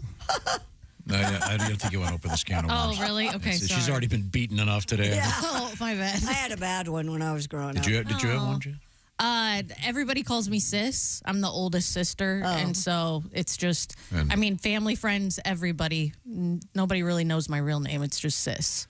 When I was a kid, sophomore, junior, senior year, I called my dad Ferd. Ferd? Ferd, F-E-R-D, because we'd watch Laugh-In together right before Monday Night Football. Mm-hmm. And there was a sketch on Laugh-In called The Farkle Family. Sure. And they all had red hair and freckles. And the wife had red hair and freckles, and the father had brown hair and brown eyes. Next door neighbor, Ferd, had red hair and red freckles. You see what happened. But there was Fred Farkle and Fanny Farkle and twins, Simon and Garfarkle. And it was, and he would laugh. In college, there was a guy everyone called Durf. Durf. All right. Fred backwards. Oh. I mean, that's all anyone ever called him. Yeah. He introduced Was himself. his name Fred? Yeah, but he introduced said himself. I don't want to give his full name, but yeah. I have a friend that I know his nickname, but I don't know why he got it. And I did this, and he's becoming he's very successful, and he's probably listening, Toph. And I didn't know his real name for so long. And it's got nothing to do with his real name. Is it Christopher? Maybe it is. Okay, because Topher Grace is a Christopher, and instead of going with Chris, he went with Topher. Oh, well, I never made the connection. Yeah. Now, in the throes of passion, if one uses a nickname, I'm talking to you, Ace. Should one of these ladies that you frequent, thank you, do they shout out "Oh God" or "Oh Ace"? I've heard them both different versions. Okay. Oh, Have they ever called you your government name? No. Oh, no. So I had to dredge that up. I had to find it for some legal document a couple weeks ago, and I got a phone call. What's Ace's real name? And I went, You know me 40 years. You didn't know his real name? I eventually thought of it. I'm busy. My mind is occupied. You know what? I'm going to tell this story. 'Cause I know his real name, and I said it to him one day, kind of joking around. And this was 35 years ago. And I said, whatever you say, real name. Right. And he goes, hey, I'm Ace. You don't call me that name. And I remembered it, and I remembered the tone, and I'm kind of sweating right now. I'm nervous. And I've tried to forget it because of that talking to, but... you've been Ace for what, 40 years? Since high school. Since high school? Yeah. Why did they call you Ace in high school? I used to be kind of smart. Oh, okay. Oh, nice. And then one of my teachers goes, you're an ace. You're an ace. You're still kind of smart, Ace. Cool. I wasn't very mad. Well, I mean, let's face it. Out of the 4 suits in a card deck, I'm glad they went with Ace. Oh, my God. Oh, boy. You know, there is an ace of clubs, an ace of hearts, and an ace of diamonds. Right, You Ace. know that. Ace is in a suit. Yes. And you're the only reason this is... Look at him. Look. Oh, yeah, yeah. Oh, yeah. Yeah, laugh your way to... Wherever we're going to be. Laugh your way to my podcast studio in my home. Yeah. We don't like meetings. No. All right? We've had enough of them in the last You may. And we have mortgages, and we like to keep the show going. With every passing day that we get away, and you guys know what I'm talking about, this is going to keep happening. I know. Until another one happens, and here we go. Okay, how about there's a news story. Smart. Does your girl call you a nickname? Does she call you Butch? No. Oh. No. My Just your sister's sister? that's the only one who's allowed to call me that. My sister and one of my brothers. We're all going to call you Butch now. Do you guys prefer your on-air names in the bedroom? That's what I was kind of getting at. You brought up an interesting... That's why I had that thought, and then I diverted. Good They say, in contemporary BS, they say I pivoted. Right. Which, by the way, they used on Manhunt. Now, Tom, pissed me off. Pat, and I, these are our names. Those are your names, and, yes. And yours? Mine, that is my real name, yeah. Jess is And your my- real name Right, is so- Hooker. It's not it's Jessica Hooker, yeah. So Chick and I are the ones you're talking And about. Ace, Right. yeah. Ace. Yeah. Does your husband call? We don't use. I don't. No, but what does your husband call you? Christy. Most everyone calls me that. Yeah. Does he know your real name? Yes, of course. No. Sham No. How deep into the... So technically, the marriage is not valid. It's done in Jamaica under a false name. How deep into the relationship was it before you spilled the beans on your real name? He knew my real name because we've known each other since high school, so that doesn't really count. Oh. Well, he was one of your teachers, right? No. Oh. Gym coach? Janitor? No, he was a classmate. Went to a different school, but same age. You know there's a school out there where the custodian is just super hot, and the girls just can't stand it. Yeah, he's the guy that's doing mop. work release. Yeah. So he's like forbidden fruit kind of. Yeah. That's the school. That's the school where everyone's over 18 for the purposes of this joke. Well, if you want to bring the when I was comedy, in high school, okay. I had a very good friend in high school married our gym teacher. She graduated as a junior and married the guy. Wow. Yeah. Wow. Yeah. You're talking about my father's story. He married a student? Did he marry a student? A girl I went to high school with. Yeah. That's your mom. That's very weird. Stepmother. That's weird. Okay. So your stepmother is your age? She's 2 years older. I went to school with her, high school with her. She was our homecoming queen when I was a sophomore. Did you date her? No, I dated her sister. Okay. Oh, this is fantastic. That's nice. The Johnson. This is like the Thornburg. Talk about forbidden. Did she call you like Pops or Daddy-O? No, it was real weird for a long time. This uncle. This almost leads to the story. Do you have the story over there about the so-called adult gap year? I have big problems with this story. Uh-oh. Huh. A growing number of people are opting to break their normal lives up with a so-called adult gap year. See, this is one of those things, though. They say a growing number of people, which mean 3 people that they've met. Kira Schrabum at the University of Washington is one of the leaders of the Sabbatical Project. Of course, because she's got tenure probably and doesn't take a year off. Which aims to create a more humane relationship with work and stave off burnout by encouraging companies to offer extended breaks. Some take months at a time. Some take a whole year off. My God, you're fired.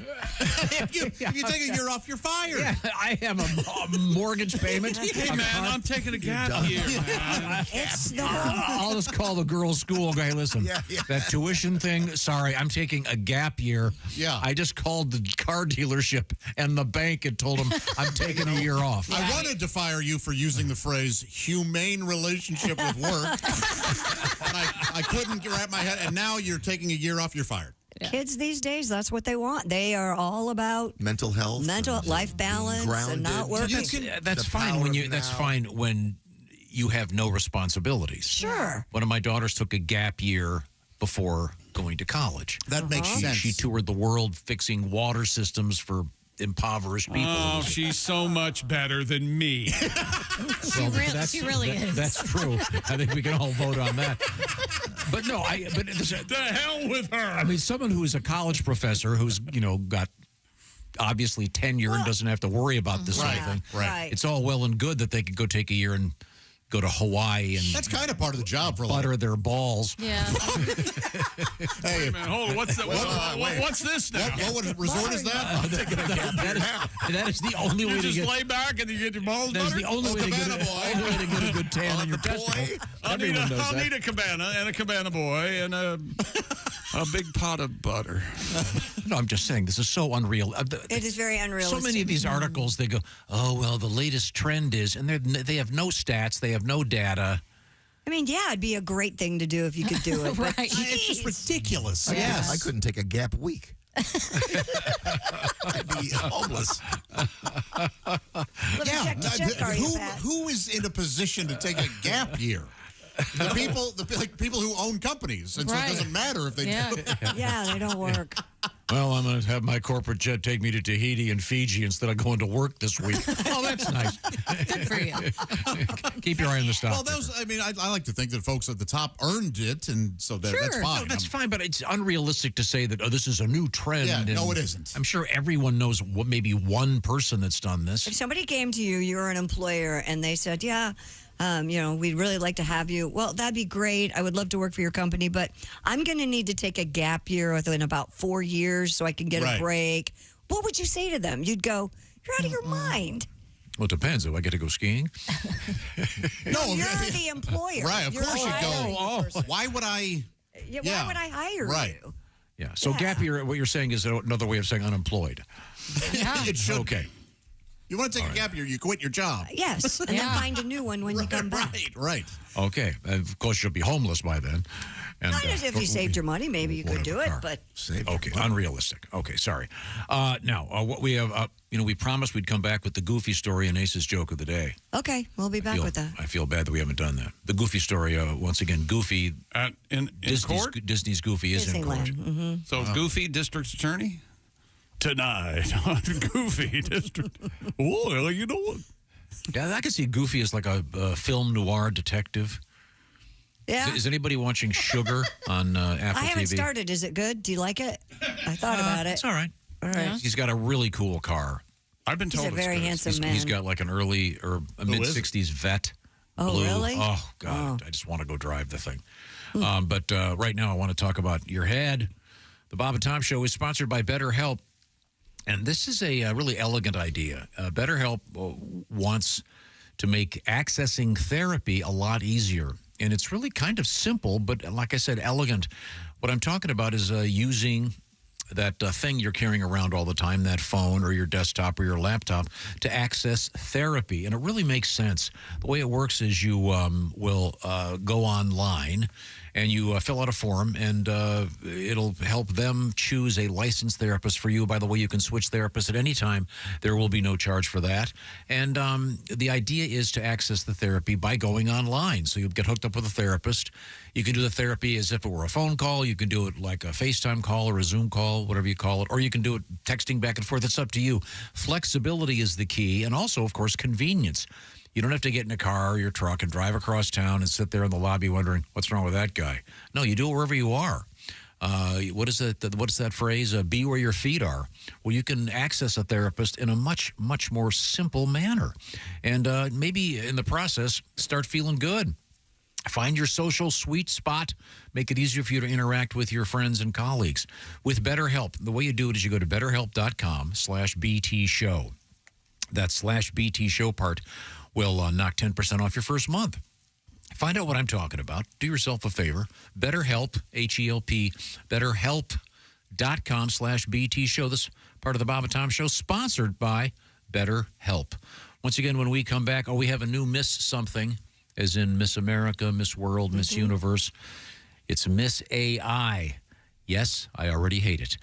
This is the Bob and Tom Show. Add to or continue the conversation. Check out the Bob and Tom Show on Facebook. Get the link at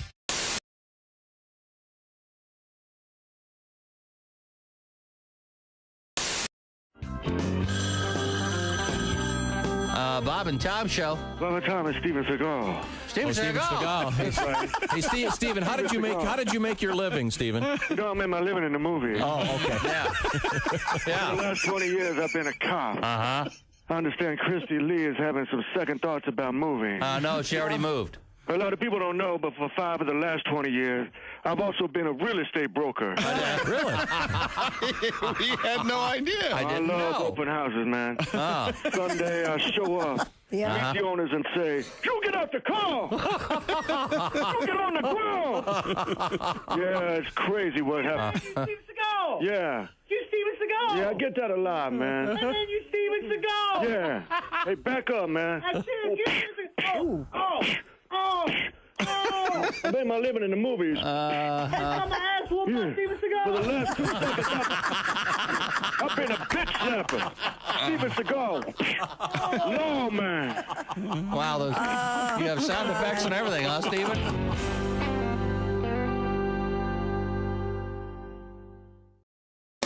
Hey, it's Josh from the Bob and Tom Show. Thank you for watching this morning's show. To listen, just go to bobandtom.com, check out the list for a station near you, or stream the online radio station on our website and the Bob and Tom app. The Bob and Tom Show, on air, on app, and on demand. This is the funniest thing I've ever seen. Yeah. I have something new? Oh, check it out. That's a hat. I know you like wearing hats, Bob. I love wearing hats. Bob likes. Check this bitch out. This is from the greatest racing venue in the world, the Indianapolis Motor Speedway. I didn't know that they made a hat this big. This hat was actually worn by AJ Foyt. All right. I was going to ask you if you could fit in it. It's a little bit, bit big. Let me have that hat. This That's big as a laundry basket, isn't it? It really is. It's huge. It says one size fits most. You know, I Very wish nice. I had that hat when I was playing guitar in the street corners. Yeah. This is now fill it up. Yeah, fill her up. the logo of the great Indianapolis Motor Speedway. Of course, the That's home hilarious. of the Indy 500 coming up in the month of May. Oh, that's just great. But that is a nice Look at big that. hat. Thank you. Yeah, you That's gotta work the brim there. Yeah. Yeah. Do you mind trying it on? Oh, I don't mind at all. Let me get the brim set first. We need to get a picture of this on our website. Okay, Bob is setting the brim, which he's very good at. Well, this is kind of a flexible brim here. Okay, there we go. Put it on. Okay. There you go. It's all right. Hey, what's happening, cool cats? All right. Hey, Coach, I'm ready to go in. Okay, we'll you should wear a shot of that for the website. Tip of the hat to you, Christy. Oh, thank you. You could actually wear that over a fireman's helmet. Yeah, you could. You should wear that all the time and say. And just say, what? What are you looking at? What hat?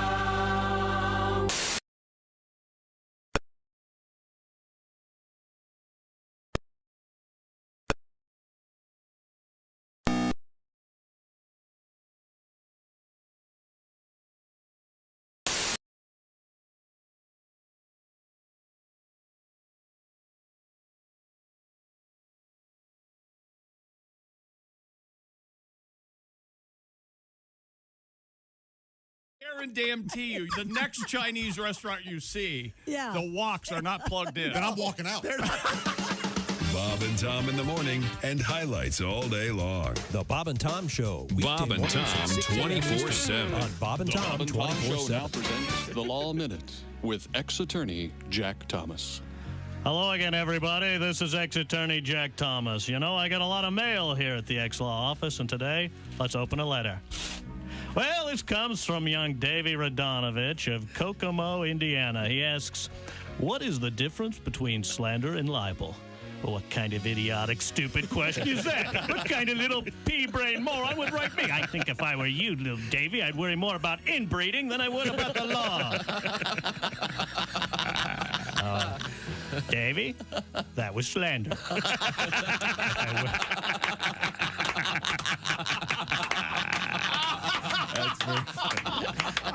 If I would have written it down, it would have been libel.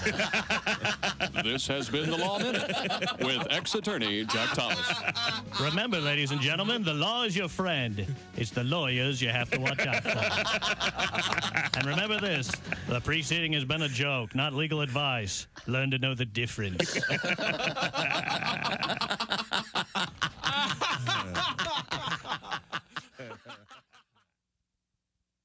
Hey, this is Ron White, and you're listening to Bob and Tom Radio. Christy, I don't know if you've seen this, but it says, this is from the science editor, Stefan Anitie. The headline is 10 minutes of staring at boobs daily prolongs man's life by 5 years. I'm going to live forever. Now, according to this news account, this says 10 minutes of staring at the charms of a well-endowed female is equivalent to a 30-minute aerobic workout, according to Dr. Karen Weatherby. Well, you get one arm working out. Men aged 40 or over should spend at least 10 minutes a day admiring breasts size D cup or larger. There's a requirement. This is from FARC. I have to tell you, There is qualification. I am a little All right, skeptical. that's funny. First of all, the headline should be Bob Kavoyan lives forever. Comedian Jeff Brown has joined us in the studio. Jeff is a resident once again of the great city of Chicago. Us in the Midwest. Yeah. We know what true cold is. I was so tired of L.A. They're so vapid and shallow. Oh, Jesus, 56. Close the window. True cold is when your dog would rather take a kick in the ribs for taking a dump in the living room than going outside. That's when it's cold. Yeah. But my coldest day ever was in Chicago. It was with a wind chill 64 below zero. Oh, yeah. And I'm so glad they thought of the whole wind chill thing. Yeah. It was cold. It was damn cold. Oh, yeah. There's certain problems. I pooped on the rug. Woo, really? Yeah. Oh, yeah. No, that really brings it home for me. Bob and Tom, 24/7. Comedy via your computer. Bob and Tom 24/7. This is On the way. Welcome back to the Bob and Tom Show. Hello, we're all here. Oh, you can? Let me see. Can you see us? Bright, shining faces. If you want to see us, Ace, how would you do that? Go to our YouTube page. The YouTube page? Think of what's it called? Bob and Tom YouTube page. It's not called Ace Cosby Presents the Bob and Tom. I'm sure I have my own segment. Okay, of course. When we have promised, we have a story about Disneyland and Goofy in court. But right now, ladies and gentlemen, without any further ado, that sexy man with a deep voice. Ace Cosby, here he is with his joke of the day. You guys ever seen a real live ox? No. What do you call an ox with a large behind? What? A big buttocks. That was Ace Big Cosby's joke of the day. Big buttocks. Baby's Got Back, I believe, is the. I. What do we do, Tom? Big buttocks. You don't like the song Baby's Got Back? That's okay. I mean, the gentleman was knighted who did it. I don't think we're. Was he really? True. Sir Mix-a-Lot. Yeah. Yeah. Walk right in. Sit right down. Baby. Let your hair hang down. No. I told you I called my dad Ferd. I remembered in the bathroom when I was a kid because of the sketch and laughed in. You called your dad Ferd. F-E-R-D, right? F-E-R-D Ferd because his name wasn't Fred because they had a sketch on Laugh In about the Farkle family. But their next door neighbor was named Ferd Burfel. I didn't tell you that. That's where Ferd came from. Ferd Burfel. There was Frank Farkle in the Farkle family. Yes. And then there was Ferd Burfel. And Ferd Burfel had the red hair and the Looked like the kids. And looked like all the kids. Yeah. And Frank Farkle was the actual father. Evidently, his wife was banging the next door neighbor. And clearly, my dad thought that was really. Who was Ferd Burfel? Henry Gibson? Ferd Burfel was Dan Rowan, and Frank Farkle was Dick Martin. Oh, okay. Yeah. Everybody know where I've drifted now? Go ahead. It's on YouTube. Go ahead. Speaking of drifting, we have to drift back in the show a little bit. For reasons unclear to me. Yes. We were talking about issues in which a testicle is removed. Yeah. Sure. And by the way, please, ladies, if you have a gent, you might want to urge him to look up testicular cancer. It's not funny, but if it's caught early, it can be a big success. We have a number of friends that have had this done, right, including a couple comedian friends of ours. But we were discussing the what's it called? The artificial testicle, if you will. And they have them for dogs. Mm-hmm. And I currently have one male dog, and he has been properly neutered. I do too. And No but I balls. did not opt to put in the fake testicles. The nudicles? So-called nudicles. Yeah, we didn't either. No. It seems, I don't know, frivolous. Useless. Yeah, but I mean, who knows? I'm sure there are people that do it, whatever. I think the dog knows. No. Why don't they just do a I think other vasectomy dogs know. instead of taking the testicles? I've always wondered that too. Why do they actually have to? They take the testicles though? I've Yeah. never had a boy dog. They take them completely off. Yeah. Out, Yeah, that's not gone. good. I think it's a behavioral issue, but that's Okay, That's okay. Oh, to teach them not to be misbehave? that's debatable. Look what we'll do. Yeah. We have this from a lovely lady whose name is so unusual. I don't want to just give her first name because I've never heard the name before. Okay. But it's beautiful. We'll call her Miss H. Okay. Is it How Hyacinth? lovely. Hyacinth? Hermione? So quaint. Hyman? Not even close. Hannah? No. Jess Hooker wants to know if it's Hyman. Hyman? I apologize, Miss Hyman. Who would name their daughter? Hyman. I'm Sherry Hyman. It fits. I guess. Well, Temporarily. yeah. Okay. She goes, I am a urology nurse specialist. We do have a bag of prosthetic testicles that the patients get to choose which one they want. And by the way, you are also correct. The remaining testicle does grow in size, which is why we wait for at least a year after the defective testicle is removed to place in the prosthetic. Oh, They just reach in the bag and So testicles are like goldfish? Like they just grow to their environment? they'll get as big as what they're contained. Yeah. I guess Eggs per so. sack. This is why you don't want to wear boxers. Holy You hell. There's like a softball in your... None of your pants would fit right. You got to keep a handle on those fellas. We have no knowledge of biology or anatomy. No, it's just not at all. pathetic. Joe wrote us and has had a friend who lost a testicle similar to my friend, and his name was Toby, and so they called him Toby One Cajone. Toby one Cajone. It's nice. That's very good. It's a mouthful, but Whatever, Yeah. Toby Wan. Yes. and your friend with the one testicle was One Nut Nick. One Nut Nick. Mm-hmm. And then who Somewhat was the more other one? elegant because it really falls off. Oh, the- Jingle. And then Ian had a friend who had a single testicle, and they called him Single Jingle Joe. All three of those are great. Yeah. Toby Wan Kenobi or Cajone is really good. Yeah, that's good. Yeah. Funny. And I hope someone else can use that out there. Yeah. No. Yeah. Is there a 3-ball scenario? Anybody ever have An extra one? I bet. Right? Oh, I'm sure that's Dr. happened. Evil, I believe, claimed to have 3. There's probably, And his scrotum was shorn. Yes. There's probably some lunatic out there that wanted to have one added. Oh. And I'm sure they found some doctor in a foreign country willing to do that. Oh, God. What movie is that? The Terminator, where she has 3 breasts? Yeah. Total Recall. Total Recall. Yes. And then we had this question. Yeah. We were talking If about you had if you had 4 breasts, would you want them up and down, like the number, the dots on a die, or would you want them in a vertical, like stoplight stuff, Or a diamond? You could have 2 on the side and 1 up top and 1 on the bottom. I'd want 2 on the back and Yeah. 2 on the front. Yeah. Or you could have them, or you could have them like shoulder to hip, like the banner that Miss America would wear. There you go. That's odd. Yes. Oh, I'm sorry. So having the 4 vertically isn't odd. Not as odd as the bandolero. Oh yeah, that's weird. The rest of them make perfect sense. Well, you wouldn't say of all the odd scenarios, that's the oddest to have the sash? I think.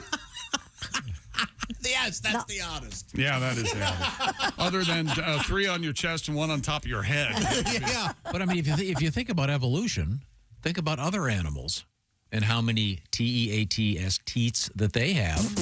It's perfectly reasonable that there could be some other civilization on another planet where they look almost just like us, but they have 4 boobs. Sure. Of course, that was the idea with Total Recall. Yeah. Yeah, those are across. Yeah, sure. I didn't see the movie, so that She just had 1 in the middle. One in the middle. Yeah. So it's 3. Yeah, she had 3. Wow. So double cleavage. Yeah. Yeah. That'd be weird. And what if that's happened as a sort of random anatomical misfire with anybody? Maybe. I know there are people that have 3 nipples. Sure. Mark Wahlberg, right? Oh, he does? I think so. Did he get the 3rd one removed, you know? Well, I really offered that up quickly, like I have a Mark Wahlberg appreciation page. Yeah. Okay, well. Are you staring And at him I naked? keep track Is of that that. it? You know, do we have time to squeeze Goofy in here? Maybe not, huh? I don't think so. No, we'll come back. Oh, I'll have to get to another day. Yeah. Okay. Another day? We have Okay, We got well, another hour. We shouldn't have said anything. All right, we got to leave early. See, I don't know. I thought it was 10 o'clock. I don't know. See, tomorrow, a fellow phone call, Tom would get it like 9:20 Eastern. Hey, what the hell? Talk about dead air. This Also is ridiculous. coming up, we will have a reason to say a new thing. Huh? Yeah, a phrase you know how you. We'll have a reason to say a new thing. Yeah, you know how that phrase, like you see, I'm going to go see a man about a horse. Yeah. We're going to be able to say the phrase, I'm going to go make some jet fuel. Oh, okay. Okay, you'll see why. This is the Bob and Tom Show. Thanks for listening to the Bob and Tom Show this morning. Even though we're not too much to look at, you can also watch the show on our YouTube channel.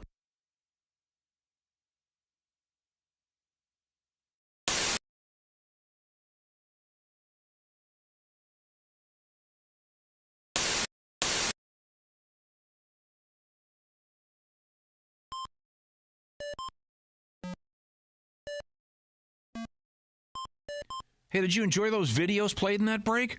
Check out the Bob and Tom YouTube playlist for more great stuff.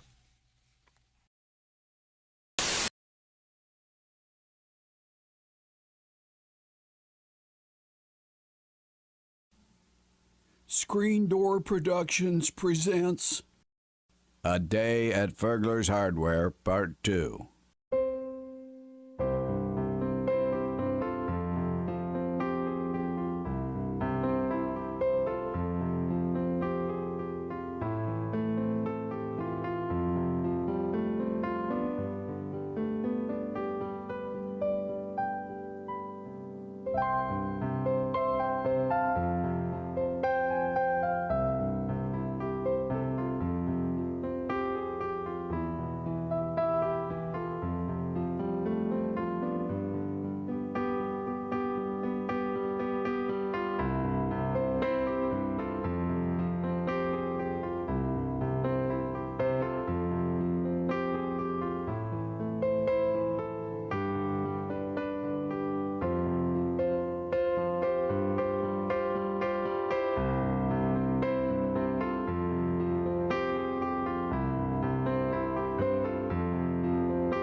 Tiki Barber here. Remember the days when I was a running back in the NFL? Well, if you're on your feet all day like I was, you get the struggle. The secret is orange insoles. Their insoles are like magic for your feet and body. They'll help you kick hip pain, sore feet, and lower back discomfort to the sidelines. Feel better, do more with orange insoles.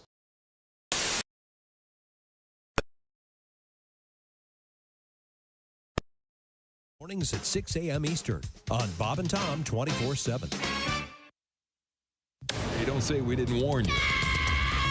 There's laughter ahead. You guys want to grab lunch? We can't go anymore. Holy That's a cow. good day's work, everybody. This is Bob and Tom Radio. Dean, I am so hungry. Oh, you want to go get some breakfast, Tom? I guess. Is there a place we can go that has flat-chested waitresses and really baggy clothing? I don't think so. Think again, Dean. Guys, if you've been longing to have breakfast surrounded by flat-chested women in baggy clothing, then you'll want to visit the all-new breakfast restaurant, Pancake Hooters. At Pancake Hooters, you won't be bothered by waitresses who accidentally dip their large bosoms into your maple syrup or who break the yolk of your egg while bending over the table to pour your coffee. Pancake Hooters only hires women with prepubescent builds, so you won't be distracted by massive memories while trying to finish off your breakfast in time to get to work. Wow, what a great breakfast. Sure was, Tom. And I was able to eat my waffle while it was still warm because I wasn't busy staring at gargantuan tatas. And you didn't slobber in your coffee either. And guys, if you're in a real hurry, be sure and take advantage of our flat as a smorgasbord breakfast buffet. Why not try Pancake Hooters today? You'll see why our hardline policy with our waitress staff is, it's either 32A or the highway. Pancake Hooters. Bob and Tom 24/7. Comedian Bobcat Goldthwait is here with us. I like goofy movies. I didn't see Phantom Menace or the Attack of the Clones because I'm 40 years old and I've been so Star Wars, the Lord of the Rings, none of that stuff really.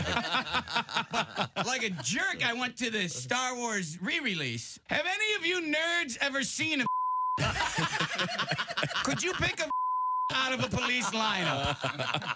If I had a and a donut and a mop, could you tell me the difference between these things? Because the day you actually see one, you're going to throw that stormtrooper cookie jar right out the window. You're going to go, what was I thinking about? I go, I don't know. We've been trying to tell you about it for years. You know you're too high when you're eating cereal naked and your girlfriend tells you to put some clothes on. You realize it's not your girlfriend. It's just a woman on a bus. That's how you know you're too high.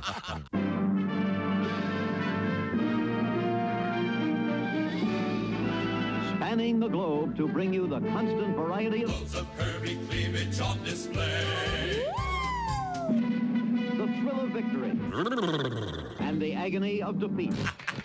Don't touch those. Sorry. The human drama of curvy cleavage on display. This is The Bob and Tom Show. .com. Hey, welcome back to the Bob and Tom Show. At the news desk, it's Christy Lee. Hello. There's Pat Godwin. Hello. Josh Arnold's here. Hey, Chick. There's Jess Hooker. Hi. Hello, Ace Cosby. Hey. I'm Chick McGee, and here's Tom Griswold. Got a letter from a gent named Ryan. Hi, Ryan. He's a wise fellow. He says, Tom, a few minutes ago, said it smelled like the Ace Cosby joke of the day was coming up. Uh-huh. I asked my 10-year-old son, what do you think Ace's jokes smell like? He said, corn, because they're corny. That's Smart very kid. nice, yes. That's a smart kid. Very good. Okay, good. And a big fan, apparently. Good. Now, we've been promising a Goofy story about Goofy in court. A woman is suing the Disneyland. Is the Disneyland? Yep, is it's suing, the Disneyland. Suing Disneyland, claiming she was permanently injured by Goofy. According to the suit, Katrina Griffin visited the California theme park just last year when she bent over to tie her daughter's shoes. Yeah, she did. And a cast member dressed as Goofy, quote, walked directly into her, causing her to fall onto the hard cement. Ah, jeez. Goofy allegedly fell onto Miss Griffin with all his body weight, which resulted in severe, traumatic, debilitating, and permanent injuries that necessitated significant medical care as well as emotional pain and suffering. Those are all quotes. Somebody has a lawyer. Yeah. Yeah, the Well- lawsuit did not specify Miss Griffin's injuries, though it says they, quote, will result in some permanent disability. Well, then and good. Now she is doesn't have to wait in line. seeking damages for negligence. Next time she goes to Disney World, she can be in her wheelchair getting right up front. You saw that What is she story, too. bitching about? Well, look, she may have actually been hurt, but I doubt Goofy even saw you. Right, because It wasn't purposeful, yeah. Yeah. you've hard been to in see a in the suit. head. It's hard Right, to see, right. right? Yeah. Yes. Well, but this That's one why maybe they have handlers. Goofy's negligent. It's a small she's ma- claims court after all. She's making a huge mistake. Well, How so? Mickey is the one with the money. Oh. Or maybe Scrooge McDuck. Sure. Oh, yeah. You sue Goofy. What's Goofy got? Nothing. Well, I can give you these banana peels. I don't know, Goofy. you did see that big story out of Disney World. Yes, if they catch you faking an injury. Yeah, you're banned for life. I am totally fine with that. So am I. That's just bad karma anyway. Yeah. Yeah. Oh, to get in the line easier, quicker. Oh, had a- yeah. yeah. They- People buy fake casts. And Well, there's isn't there like you can buy a tour guide for the visit, and they take you right to Yeah. the whole- Sure, but that's different Yeah. than Package. faking an Like a injury. fast pass? Yeah. It's No, like it's I've more seen- so it's called than the that. VIP tour, and they I've seen people in wheelchairs get up and dance like they were dancing to the prologue in a West Side Story on their way to the ride. I don't know that you've seen them get up and dance. I saw a guy yesterday. I was stopping to pick up some food to go, and this guy pulled into the wheelchair spot, and he pirouetted out of his car and pranced into the. You never know what somebody's got. Yeah, well, I hope it's terminal. Well, That's not nice. That's one way to look at it. Police in Florida have arrested a man for allegedly assaulting his roommate with pizza dough. The 32-year-old suspect, a Mr. Joseph Tressault, was making a pizza when he got into a confrontation with his 62-year-old roommate. Weird. Yeah. Yeah, so Elvis I think Singleton. this may be there may be more to this. The suspect told officers his roommate started making sounds like coughing in a way that was irritating him. So he said he heard voices telling him how to make the pizza. The 32-year-old became irate and threw a piece of dough at the victim, striking him in the head, and he was arrested for battery. Well, And did you hear that the cops got there in 30 minutes or less? well, that's good. yeah. Yeah. What kind of a crime is this? That's a stupid story. Why are we talking about it? Because it's these people are calling the police for nothing. Yeah. What was the one we had a couple years ago where someone was assaulted with a frozen swordfish? Frozen tuna. Now that would do damage. That would do damage. Pizza dough's not going to hurt you. A Especially if it's not tuna. frozen. Right. Our dough's never frozen. I don't know who I was being there. You'll need our If there's a 30-year age gap between two male roommates, Yeah, what's... there's either Maybe something it's his going dad on. and he didn't want to You think admit it's an it. odd lover's spat? That could be. Or a caretaker situation. Gay. Yeah, or someone's made a lot of bad life choices. Real gay. They're in Florida making their own pizza. Gay dough. Gay. You ever make your own pizza? No. My girls love doing that, and it's really great because you by the time you go buy the dough, the sauce, the crust, and the cheese, you could have purchased a Pizza Hut franchise. Uh-huh. I just spent $50 making 2 pizzas. Are you making your own dough, like rolling it out in the whole... or are you just buying one of those Depends. Googleys or something? Trader Joe's has really good pre-made dough. I made my own homemade venison pizza the other day. How was it? Here's what you need. Okay. Dough, Yep. a deer, a female deer, And then what else? a ray, and a drop of gold. Of hope that this joke's going to land. I don't think it needed to continue. No, it was done when it was done. The pizza joke was done. I want That dough, right? I want you a female deer. to stick the ending, I thought. Pat, have you ever made your own pizzas for your son? No, why would I have done that? Oh, it's I fun. can barely make tastes like eggs. an hour. You got to go buy all the stuff. It costs you a fortune. Fun. You have It's all fun, that but it's extra also- time. Do you have a pizza oven? It's all about the crust with Yes, me. he got one for Christmas from me. We almost got it out. cool. We almost got it out 2 weekends. We almost got it. No, I just didn't. I almost thought about thinking, where did I put that? I was telling Christy we just had too much going on. He still thinks it's a compliment. Listen to him. No, we're gonna use it this summer. A project to buy a small... You know, I Ford- almost gave you a raise. Almost. It was exciting. It was really close. I came real close. You were right there. project to buy a small Florida key near Tampa, known as Beer Can Island, looking for partners. Chip it. $1,000 each. Chip it. To chip in Oh. $1,000 each. Chip it, WKMG TV We're like magic. reports the remote 9-acre island has been a hotspot for boaters and partygoers for decades. Its current owners have removed hundreds of bags of garbage and now have decided to sell the property for $14 million. So you can have your own island for $14 mil? One prospective buyer, Nick Lipidarov, announced a Save Beer Can Island project that would allow others to buy a stake in the land for $1,000 apiece. So wait a minute. So if it's $1,000 a piece, you've got to raise $14 million? Yeah. Good luck. Yeah. Apparently, over 530 people have pledged $1,000 each so far. Wow. Yeah. Not enough. No. Yeah, and also, talk about the crappiest timeshare. No joke. What do you get, a quarter acre? Not Well, even that. You'd get like a... It's one of the 15,000 people's in front of you. And it's essentially, it was a garbage dump. And just one of those places where people go to drink. They moor their boats around it. Right. Yeah. Yeah, but great name. Cocktail Cove, Beer Can Island. You ever been- Redneck Riviera. Yeah, you don't want to. You don't go to the other one, Beer Bottle Island, unless you've got like really good sandals. Yeah, you don't want to go barefoot on Beer Bottle Island. Yeah, you get to wear good shoes. Right. That Beer Can Island. It's made of a. Have you ever seen the pictures? I have not. Oh, it's kind of like a volcanic island. It's made of a very special rock. Mm-hmm. What kind of rock? Rolling? Rolling rock. Christy. Sorry. That's a regional beer joke, you see. Yeah. Of course, you girls would like White Claw Island. Are you you drink the White Claw? I'm a High Noon girl now. What's High Noon? More booze? What flavor? Grapefruit. I like grapefruit. I like lime. What's they High have a tequila lime. It's really good. It's just like White Claw. No, White Claw is a... Sorry, never mind. Cat fight.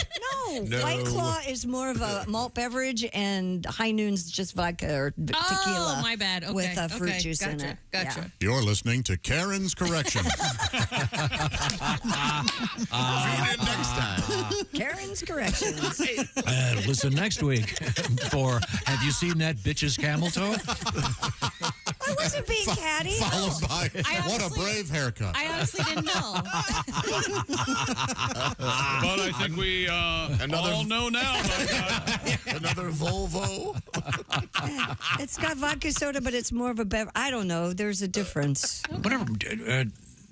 Probably before you were born, Jess, there was this huge craze, I want to say in the early MTV era, for wine coolers. Oh, yeah. Bartles and James. But before, the California... But that was before you were born. California, No, it wasn't. the Really? California cooler. Yeah, they were everywhere. Like 83. I mean, they were still popular when I was a kid. I remember parents having them. Yeah. The neighbor ladies. Yeah, we would sneak them. The neighbor Do ladies. they still make that? Yeah. I don't know if they do. I don't know. I'm surprised they haven't brought it back, actually. Well, and then they had Smirnoff. They had a whole bunch of them, Oh, remember? we used to drink Smirnoff and put Jolly Ranchers in them to flavor 'em. Smirnoff coolers? Yeah, the coolers. Yeah.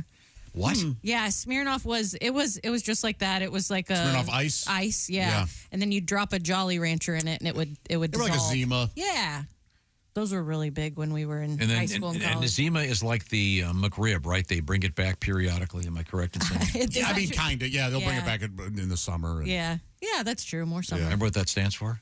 No. Something's in my ass. You know, you guys play along with that? I had no idea. I forget who to attribute that to. It's a friend of ours from Dayton. I forget his name. And you know what? I owe her an apology. It's not a malt beverage. White Claw is a seltzer, a hard seltzer, which is more of a sparkling water, I guess. But the key to all this is people like booze. Yes. Booze sells. Yes. Who knew? Now, what's coming up, Christy Lee? Coming up, we have the first Miss AI competition. We're going to talk about that new Scrabble game. I'd rather see the first Miss AH competition.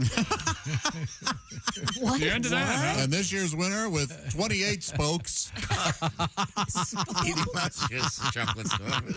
You guys are terrible. They'll be serving chocolate starfish in the lobby. Let's see now. What's coming up? Oh, I know what's coming up. What? Chick and I both learned something this morning. What's that? Miss Hooker, do you know this? We shouldn't talk to each other before. I think that was something. There's that. Yeah. Did you know that Mother's Day is always on a Sunday? Yeah, Yes. I did. As a mother, I did we know all that. know that. Yeah. I had no idea. Have a mother. I am a mother. Yeah, I know the day. Yeah, But it's a Sunday. It's always Sunday. Did you hear about my mother? Yeah, I heard early. Sorry about that, Christy. Yeah, one less person for Lee. I heard you killed her because you didn't know the difference between High Noon and Truly. It's not a malt beverage, okay? No, it's not. Case closed. Next week, camel toe burial. Now, there's no way to segue into this properly. Okay. Oh, I know. Yes, I can do it. Watch this. Do you enjoy a nice glass of red wine, Christy? No. Yes, of course I do. What do you mean? For the purposes of this. Wow. Kitty's got claws. You've been on my back all day. Well, you're on your back. You've been on your back all day. Wow. Must be like his birthday. I thought you'd be in a better mood. I could use a glass of red wine right now. I bet. Yeah. Very good. Thank Yes. you. Well, Steven Singer doesn't have a glass of red wine, but he does have the beautiful red wine rose. And it is beautiful. It's not just any rose, ladies and gentlemen. This is a 24-karat gold dip rose. Only place to get it, IHateStevenSinger.com. Steven Singer is our dog buddy, and he's got a dog named Buddy, but he's also got a great store. And by the way, right now, of course, with Mother's Day just around the corner, maybe it's time to get that thing checked off your list. A great gift for all those moms in your life. Of course, there's the usual earrings, bracelets, beautiful necklaces, but also these gold-dipped roses. This is an exclusive from Steven Singer. And by the way, they come in a great, beautiful box. And, shipping is free. That's very important. So you're not going to get nickel and dimed. You just go to IHateStevenSinger.com, and the latest one is called the Red Wine 24-karat gold dip rose because it looks like red wine. It's dipped in the beautiful 24-karat gold and then touched up with that beautiful red color, deep, kind of a rich burgundy in color. You can see it by going to IHateStevenSinger.com. You can see the whole array of roses, by the way, and this one starts at $69.95. That's what you pay. And you'll find out all the details, as I said, at IHateStevenSinger.com. Personalized gift message from you. A free lifetime guarantee, of course, from Steven Singer. Just check it out at IHateStevenSinger.com. And, of course, when you give it to that mom in your life, perhaps a nice glass of red wine. Wouldn't that be nice? Yeah, that would be nice. Sweet. Now, coming up, we have what, Christy? Coming up, we're going to talk about the new version of Scrabble. There's an area of Norway that would like to lengthen the day. We'll talk about that. And an interesting jet fuel coming your way, maybe. Big jet fuel news. Yeah, big jet fuel. I've got to go take a jet fuel break right now. This is the Bob and Tom Show.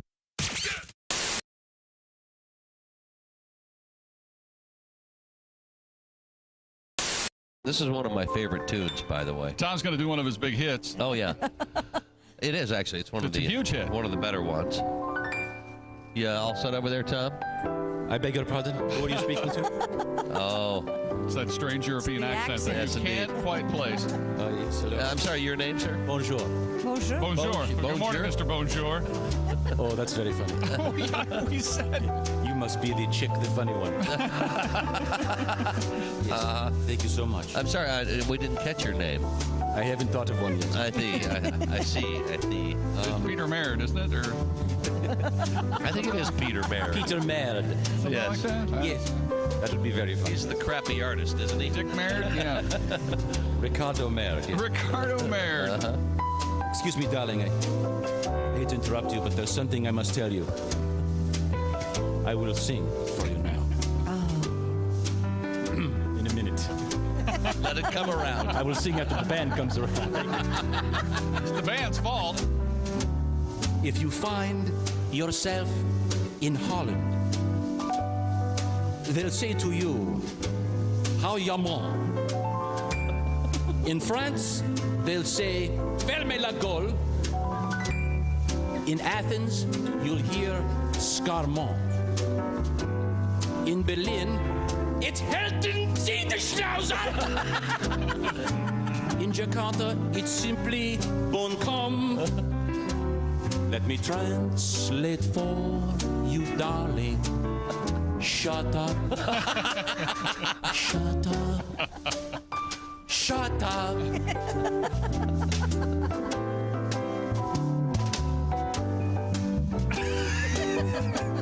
around again. Has there ever been a topic on which you don't expound? Has there ever been a moment when your mouth wasn't making a sound? Have you ever had the feeling that you might have said enough? I am begging you, my darling, shut up, shut up, shut up. Day or night, it does not matter. You still want to shoot the breeze. When I hear your constant chatter, I'm thinking, someone shoot me, please. Maestro.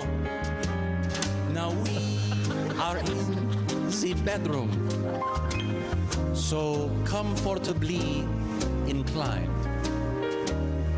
But the only intercourse we're having is the conversational kind.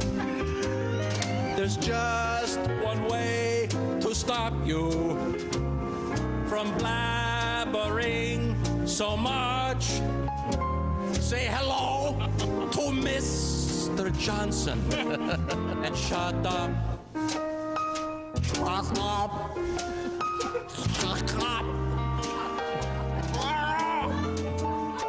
Shut up. Shut up. Bravo. Fermez la douche. Yes. Bonjour. Merde Chevalier. Merde Chevalier. Maurice Chevalieris. Thank you. Maurice Chevalier. Hey, it's Josh Arnold with a food recommendation for you. Gardner's Wisconsin cheese, their famous oven-baked cheese. It arrives pre-baked. You just heat it and eat it, grill it, skillet, or air fry it. Check out their new oven-baked cheese flavor, jalapeno. Ooey, gooey, spicy cheese. It's sure to tickle your taste buds with real jalapeno flavor and heat. Perfect for game day parties or any time. Excuse me, are you serious with this? I mean, why are you doing this? Me, the real me is right here. I could easily be doing this. We don't need you, man. Look, there's only room for one of us.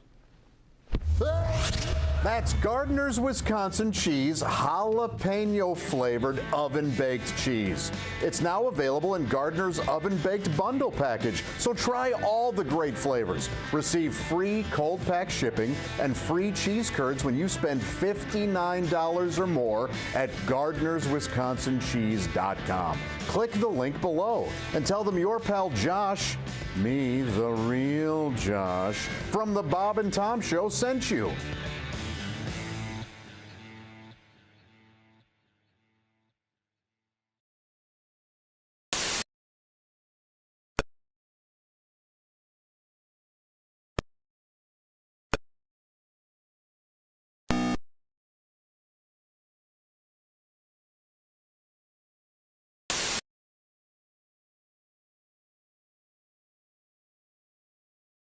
Hello and welcome back to the Bob and Tom Show. How you doing, Tom? You all right? Oh.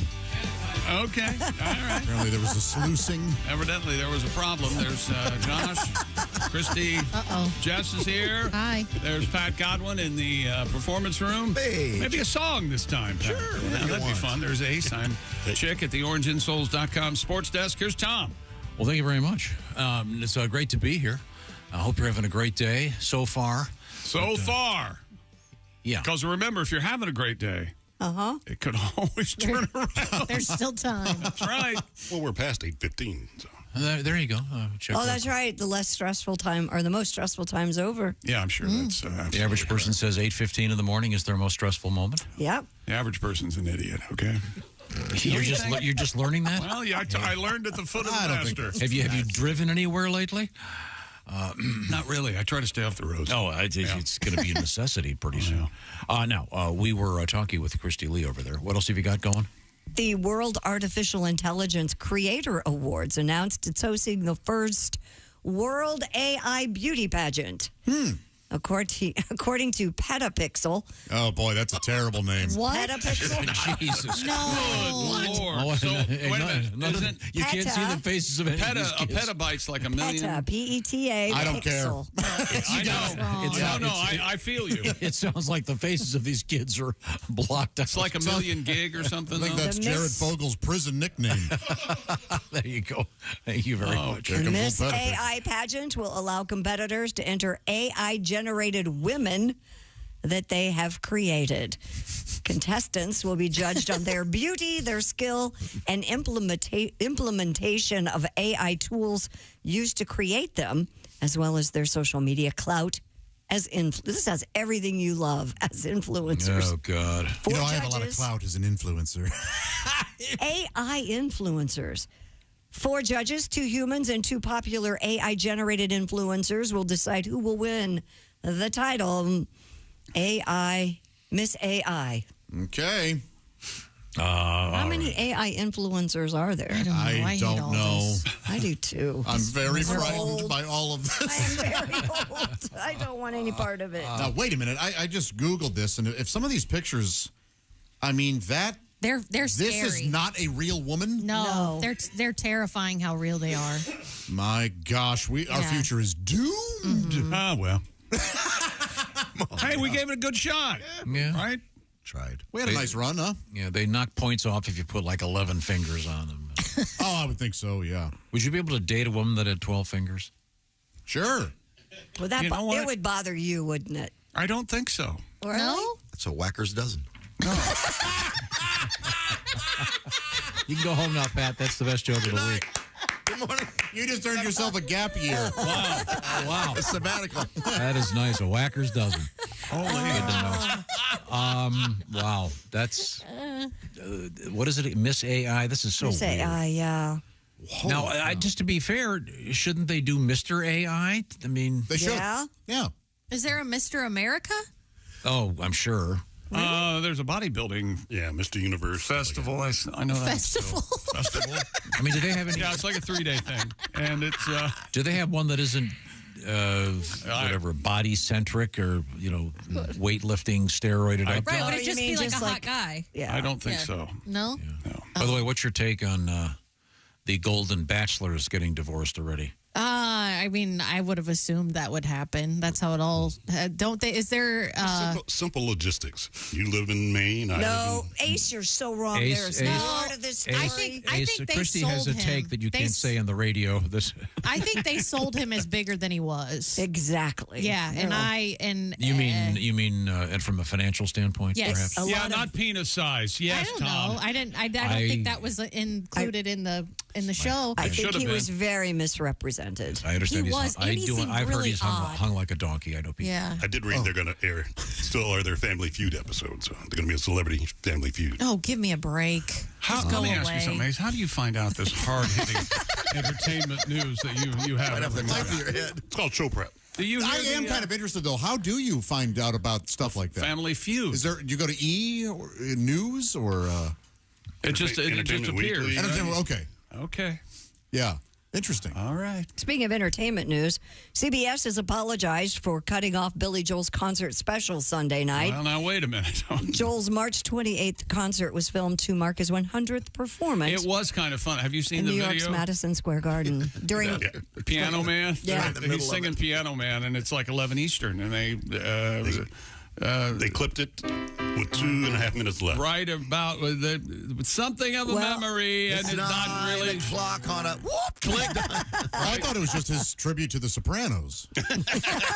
I didn't know. They actually started the concert late because of the Masters Golf Tournament, which ran long, and then cut off Joel in the middle of Piano Man in the Eastern and Central time zones because the local affiliates have to do their news where they make all their money. This has never, ever, ever been a good good idea for network television to cover live concerts. I don't know why they. But it was. It wasn't live. It wasn't live. No. Even more dumb. Right. It wasn't live. No, it wasn't. Well, It was just one live. Joel fans one live. made their anger known online, and now CBS will show the concert in its entirety on Friday. Oh, all right. And Paramount Plus. Yeah. Were people furious?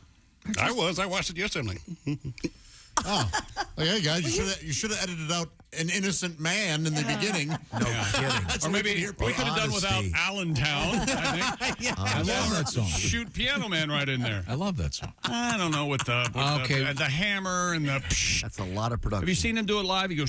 He does that with he doesn't. Allentown. Yes. Really? No, I'd he really like doesn't. to see him live. I have. Great. I saw him at Clang, Notre Dame. Oh, cool. It was amazing. Clang, clang. Great live. Yeah. I had a chance to talk with him once. Of course you did. I know. Where was this? Well, we had an opportunity to speak, and I asked. It was a quiz. It was a quiz, and I said, "Don't leave Kinky Friedman out of it, please." Do you remember when I saw you in 1973? Is that what he remembered? He remembered everything. Remembered the gig. He was playing at Max's Kansas City with Kinky Friedman and Kinky's band, the name of which I cannot speak on the radio. Huh. By the way, we were talking nicknames. And I've received a few of these. How about this guy said, my nickname is Q-Tip. Oh, yeah? Uh-oh. Our 8th grade football practice uniforms were solid white. I was 6'1", 130 pounds, and looked like a giant Q-Tip.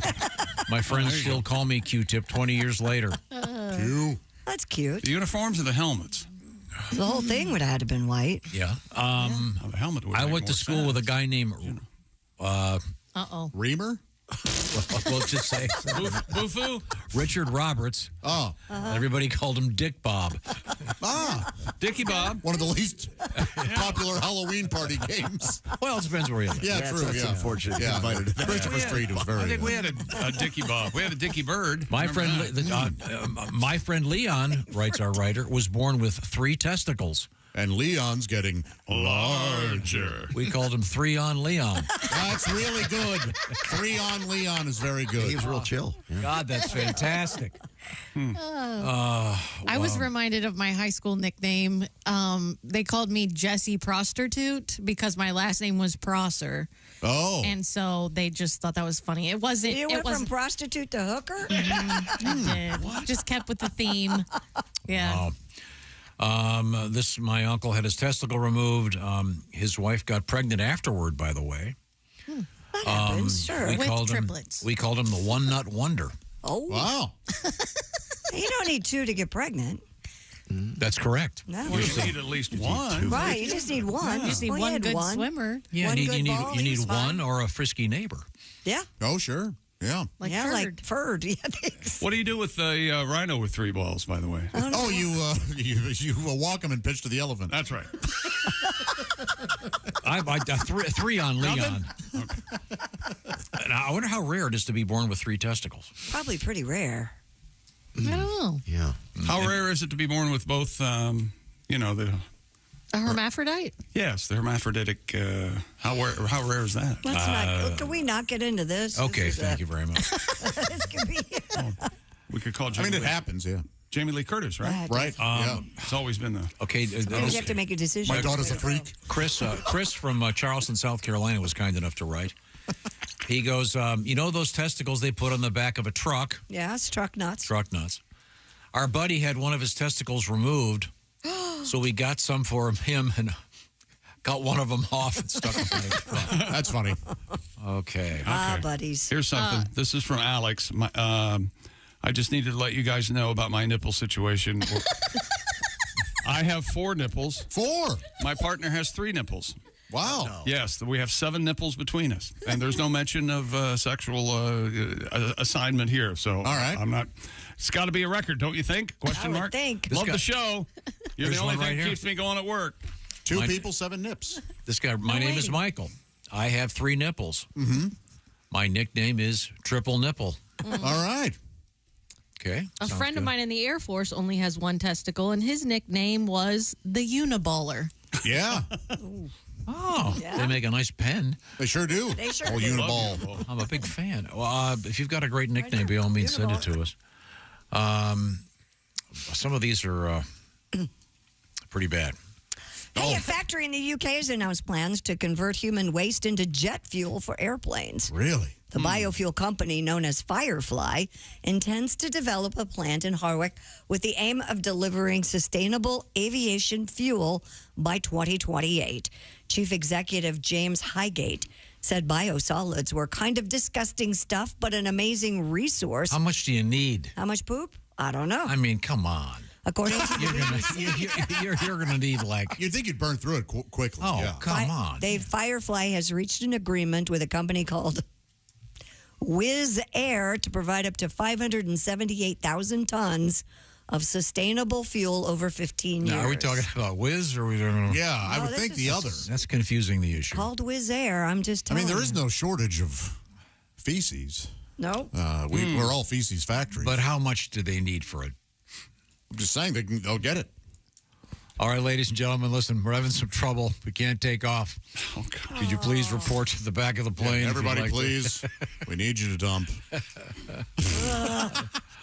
Oh, God.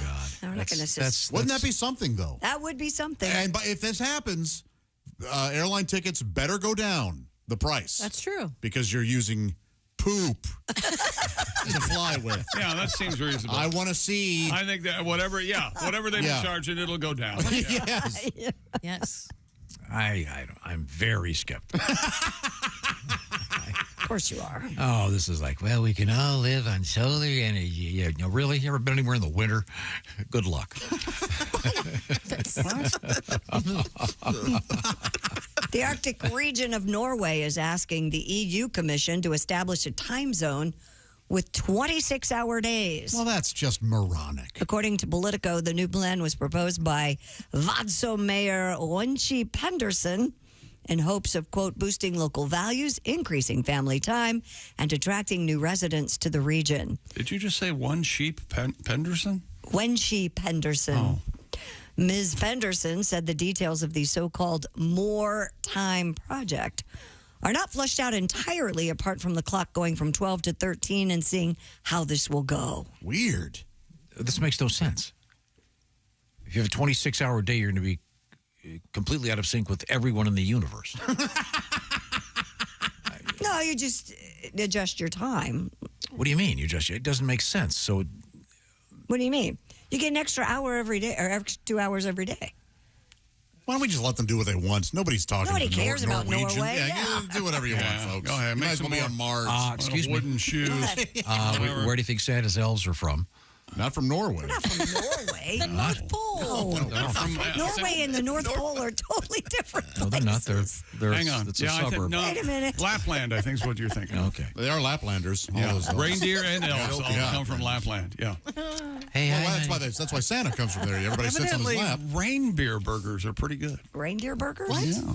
Venison burgers? Venison, yeah. Is that a type of venison, I guess? Is reindeer a deer? They're cousins. Yeah. Deer's right there in the name. Hence the name deer. Okay. Is it got, I thought they were like in the It can be canine family. Can we review this at 13 and a half o'clock? Sure, we can. This makes no sense. A stupid thing. Well, I don't know if I necessarily think it's... sounds like Tom's fairly neutral about it. I used to be able to tell what he was going to get really upset at. I can't pick it out anymore. No. It's hard to tell. We have to have standards. This is like some mayor going, well, in our city, red lights mean go. Okay. That'll be great. We run over a school bus with a cement truck. Well, what about the different drum, man? Why don't you, make your own kind of music? Sing your own kind of song, Tom. Have you What about considered that? Have you considered that, Tom? Well, how about like eliminating one of the numbers? Hey, don't hassle me with numbers, man. Hey, fives are illegal in Norway now. I would No, move that's there not tomorrow. nearly the same thing. It's exactly the same I thing. hate fun. It's not exactly the same I'm very thing. anti-5. Okay, now if you 1, had 2, to, 3, 4, 6. if you had to eliminate a prime number, Josh, which one do you go with? A prime number? Oh, 3 immediately. You're out. Oh, You're out. no. Huh. Yep. We go straight from regular sex to 4 ways. What do we got here? Prime numbers 1, 3, 7, 9, They 11. get scary high. Yeah. 13. You want to eliminate one of the really high ones that nobody uses much. 15 is okay. 7, 7, up, 7. No, 17. Stupidest thing I've ever. We'll be back with more prime numbers in a moment. Okay. Raycon, everyday earbuds. Let me tell you, we have a deal for you. Hang on, though. And are you at a loss as to what mom wants for Mother's Day? How about Raycon earbuds? Raycon's everyday earbuds are the perfect way to tune out all the noise around you and tune into something soothing and wonderful, like Tom and the Bob and Tom Show. Raycon's audio rivals all the big audio brands that you know and love, and at a price you'll love even more. Seamless Bluetooth syncing, 8 hours of playtime, 32 hours battery life. Raycon's optimized gel tips fit every ear ever made. And they have earbud tap functions, noise isolation. And they really do make a great Mother's Day gift. And Raycon offers easy 30-day returns just in case. Is mom, after all. Go to buyraycon.com/Tom today and get 20% off your Raycon order plus free shipping. That's 20% off and free shipping at buyraycon.com/Tom. That's buyraycon.com/Tom. Thank you very much, Chick McGee. We are coming back with a history lesson. It's very important. This is the Bob and Tom Show. Become a Bob and Tom VIP and get your Bob and Tom fix 20.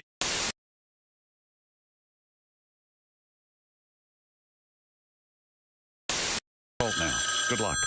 Hello, Bob and Tom Show. Hey, Bob and Tom, it's Donnie Baker. Thank God. I don't break yet, so I got to get off before I get in trouble. But, Chick, we got you on speaker. The guys here at work are wanting you to do Jodie Foster talking about the electric knife. What kind of knife did you use, Dr. Lecter? Was it an electric knife, Dr. Lecter? I could hear the lambs, Dr. Lecter. This is one of your best impressions. I think this rivals your... Which one? Your Jimmy Stewart. Oh. And now Jimmy Stewart talks to Jodie Foster. What agent? What was her name in that? Starling.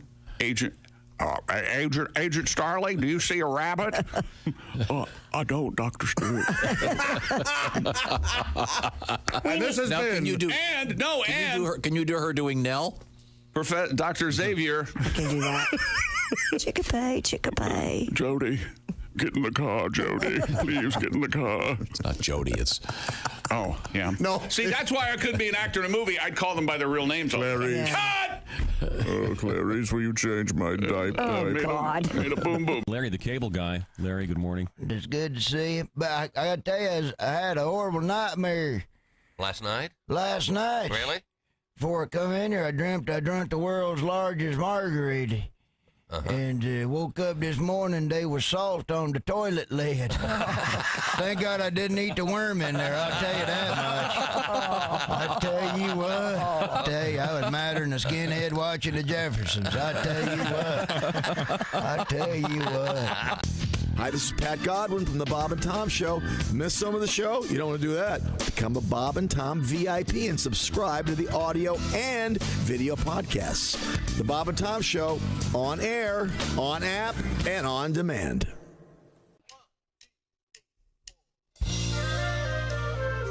Oh, God. He never gets this right in the live show. Hi, Tom here. God knows I'm not perfect. I guess I can be difficult and sometimes perhaps a little demanding. Oh, sure, some might say tyrannical, but I don't get it. I try to be a nice guy, but lately it seems that everybody's pissed at me. My friends are pissed, my doctor's pissed, my mother's pissed, my lawyer's pissed, my waiter's pissed, and Chick is pissed. Everybody's pissed at me. My banker's pissed, the band is pissed, my plumber's pissed, the fisher pissed, my barber's pissed, my brother's pissed. It is very plain to see. Everybody's pissed at me. I think we can all agree. Everybody's pissed at me. Tom, you are an evil bastard. We're all pissed at you today. I am sick of all your bitching. Here's a check. Go away. Yeah. Your boss is pissed, your kids are pissed, your neighbor's pissed, your sister's pissed. We'll bet even God is pissed. Everybody's pissed at me. When I wrote my pissed off list, I'm sure there's someone that I missed, and that will probably make them pissed. It is very plain to see. Everybody's pissed at me. I think we can all agree. Everybody's pissed at me. Very justifiably. Everybody's pissed at friends or pissed your partners, pissed your mothers, pissed your lawyers, pissed your waiters, pissed your dog is pissed. Everybody's pissed at me. Paging Michael Hunt. All right. Paging Michael Hunt. Is Mike Hunt here? All right. You ready for this? We are ready. Oh, ow. Oh, back. Oh, hey, Josh. What's wrong? My back is sore, my legs. What's in your shoe? Nothing. I mean, here, look, nothing. Joshua, you have to have proper support. Orange insoles. Orange insoles, you say? Yeah, look. Yeah, I see them. Look at this. They're great. Yeah. Orange insoles. I'll give them a shot. Great. See you later, buddy. Give it a... Oh.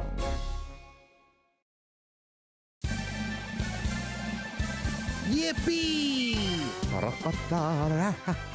I can mow and dance while I do it. Ha! No more pain. Thank you, orange insoles.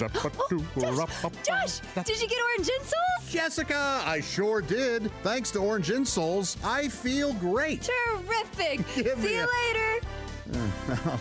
Orange insoles. Feel better, do more.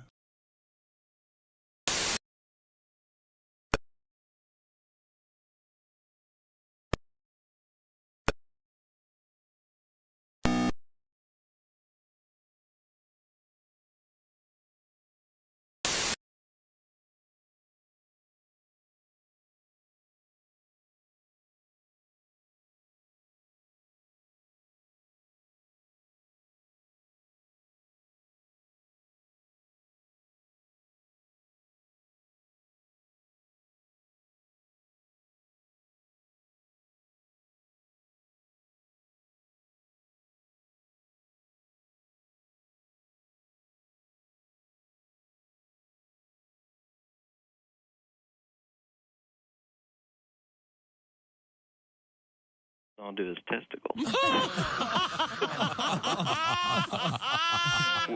There's more. There's more. As if this story needs more. I hope it involves electricity. He raises up and knocks himself out on the plumbing to wake up to two chuckling paramedics. Oh, yes. Oh, my God. If that was dodgeball, that guy would have been out. Yeah. Well, that's... Yeah, my cousin never told me what he named the kitten either. No, yeah. Oh, Claude balls. All right. Revenge of the Alley Cat. I know. Why do you call the kitty Claude? Well, it's a funny story. It's a long story. Thanks, guys. Thank you. I actually have a sexual fantasy associated with the earthquake. Go. Well, I woke chick up. In my fantasy, I'm making love to this woman. Yeah. And then all of a sudden, she feels the earth move beneath her. Ah, yes. And then she rolls over on top of me and shields me from debris. Safety first, everybody. Safety first. Hello. You're listening to Bob and Tom 24/7. Cash money. Hey, welcome back to the Bob and Tom Show. Ace and Pat Godwin, Josh Arnold, Christy Lee, we're all here. That's Jess Hooker. I'm Chick McGee. Hello, Tom. Very psyched up. Ready for Today in History? Is that what you're psyched about? Really? It's a good one? Yeah, it's got a good one right No here. kidding. Right off the bat. Oh, we haven't had one for a while. That's great. April 16. What do you got? 1943. Yeah. 1943. The Kaiser. No, wait a minute. Hang on. Invented the roll. 1943. Fernando of Vienna. A lot going on in the world, 1943. Yeah. Yep. A lot of World War II stuff, a lot of serious action. Paris. The Eiffel Tower was completed. The hallucinogenic effects of something called LSD discovered on this date. Lysergic, in something. 1943. Dynamo. Which, of course, gives us an excuse to play one of my favorites. That's right. A song affectionately referred to as LSD.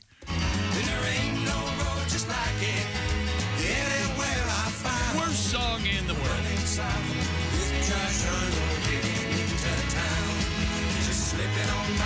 Josh. That's the song Lakeshore Drive, often called LSD. Oh, wow. Man, that's like you tasted it in your mouth. It's so bad. That was a regional hit in Chicago and St. Louis. Oh. And, of course, showed up in what movie? Guardians of the Galaxy. Was it 2? What was Guardians of the Galaxy 2? Yes. Because 2 is also but poop. It's the same thing. And you guys didn't have Kings switching to Glide in St. Louis, Yes, right? we did. You did? Yeah, You had loved that. it. Okay. Yeah. I had never heard that song before I met you. And if I did hear it, I would have turned it off immediately. It is a weird one. Yeah. LSD discovered by Dr. Albert Hoffman, and he took it and Hoffy had some very serious hallucinations. Hoffy get you high. Go check out Hoffy. Those chemistry students. Became a big thing. And he also, by the way, interestingly enough, having ingested a lot of hits of LSD over the years, became addicted to grilled cheese sandwiches. How many people know that? okay. That's a Grateful Dead It's joke. the Grateful Dead. There are worse things to be addicted to, I'm sure. Yeah. Apollo 16 departed for the moon in this date in 1972. I never saw it. I didn't see the first 15. So. Yeah, people started to not care then. Yeah. If you believe that the moon actually happened. Happy birthday to the great, brave Wilbur Wright. Blood on his hands. Wrong way. Nickname Wrong way. Which one was better, Orville or Wilbur? They would equally both. Okay. And have you seen? If you read, there's a great book about them. They would on a Sunday they'd take some dignitary up. Sometimes they would not come back survive. without them. Yeah. Doing big figure eights, and the crowds would gather. Can you imagine? You've never seen anything like it, and you're watching this flying machine. The Geico commercial where Wilbur and Orville are in the Kitty Hawk plane, and they're fighting over who's going to control the plane, and then one of them puts a tray down, and he's had snacks. Where'd you get the snacks? And then they start fighting. I like the fact that they would always wear a tie. Oh. You'll see the pictures of them. They're in the plane sitting upright with a tie. It's like Frankenstein always wearing a nice coat. I always wore white. That seemed impractical to me. I don't know. But it's a great story if you want to read about it. Why did they go down to the, was it because of the wind? Kitty Hawk. Wind, yeah. Windy? Is that why they did that down there? Wasn't they like sand? But it was just, okay. Let's see. Happy birthday, Charlie Chaplin.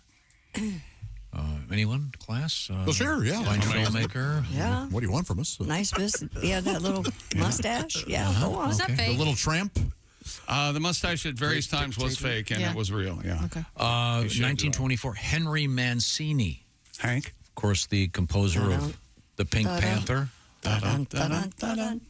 Everybody knows the Molly Maguires. Oh, he was fantastic. And Molly, what? Days of Wine and Roses, great composer. I remember reading an article about him. He made more money off of the merch of Pink Panther dolls than he made from his music, apparently. He got a piece of that? Yeah, he negotiated that. In the story I read, he said, he goes, I don't know what I was thinking. I just thought this might be fun. That's genius. I hope he's getting the insulation money. Yeah. Oh, I'm sure. Well, the Cornings or whatever he's no longer with us. Well, his family. He's got an estate. And then this is a question for Christy. Yeah. 1927, happy birthday, Joseph Ratzinger. I know this. Joseph Ratzinger. Joey Rat. Who is that? He's the most recent pope, but he actually he resigned. Right. Yeah. He quit. Quitter. He took a gap year. Yeah. He's living in an apartment. Things we learned today from the show. Pat Godwin worked at Arby's for a day. Yep, one day. Pat said it was not for him. Nah, I quit.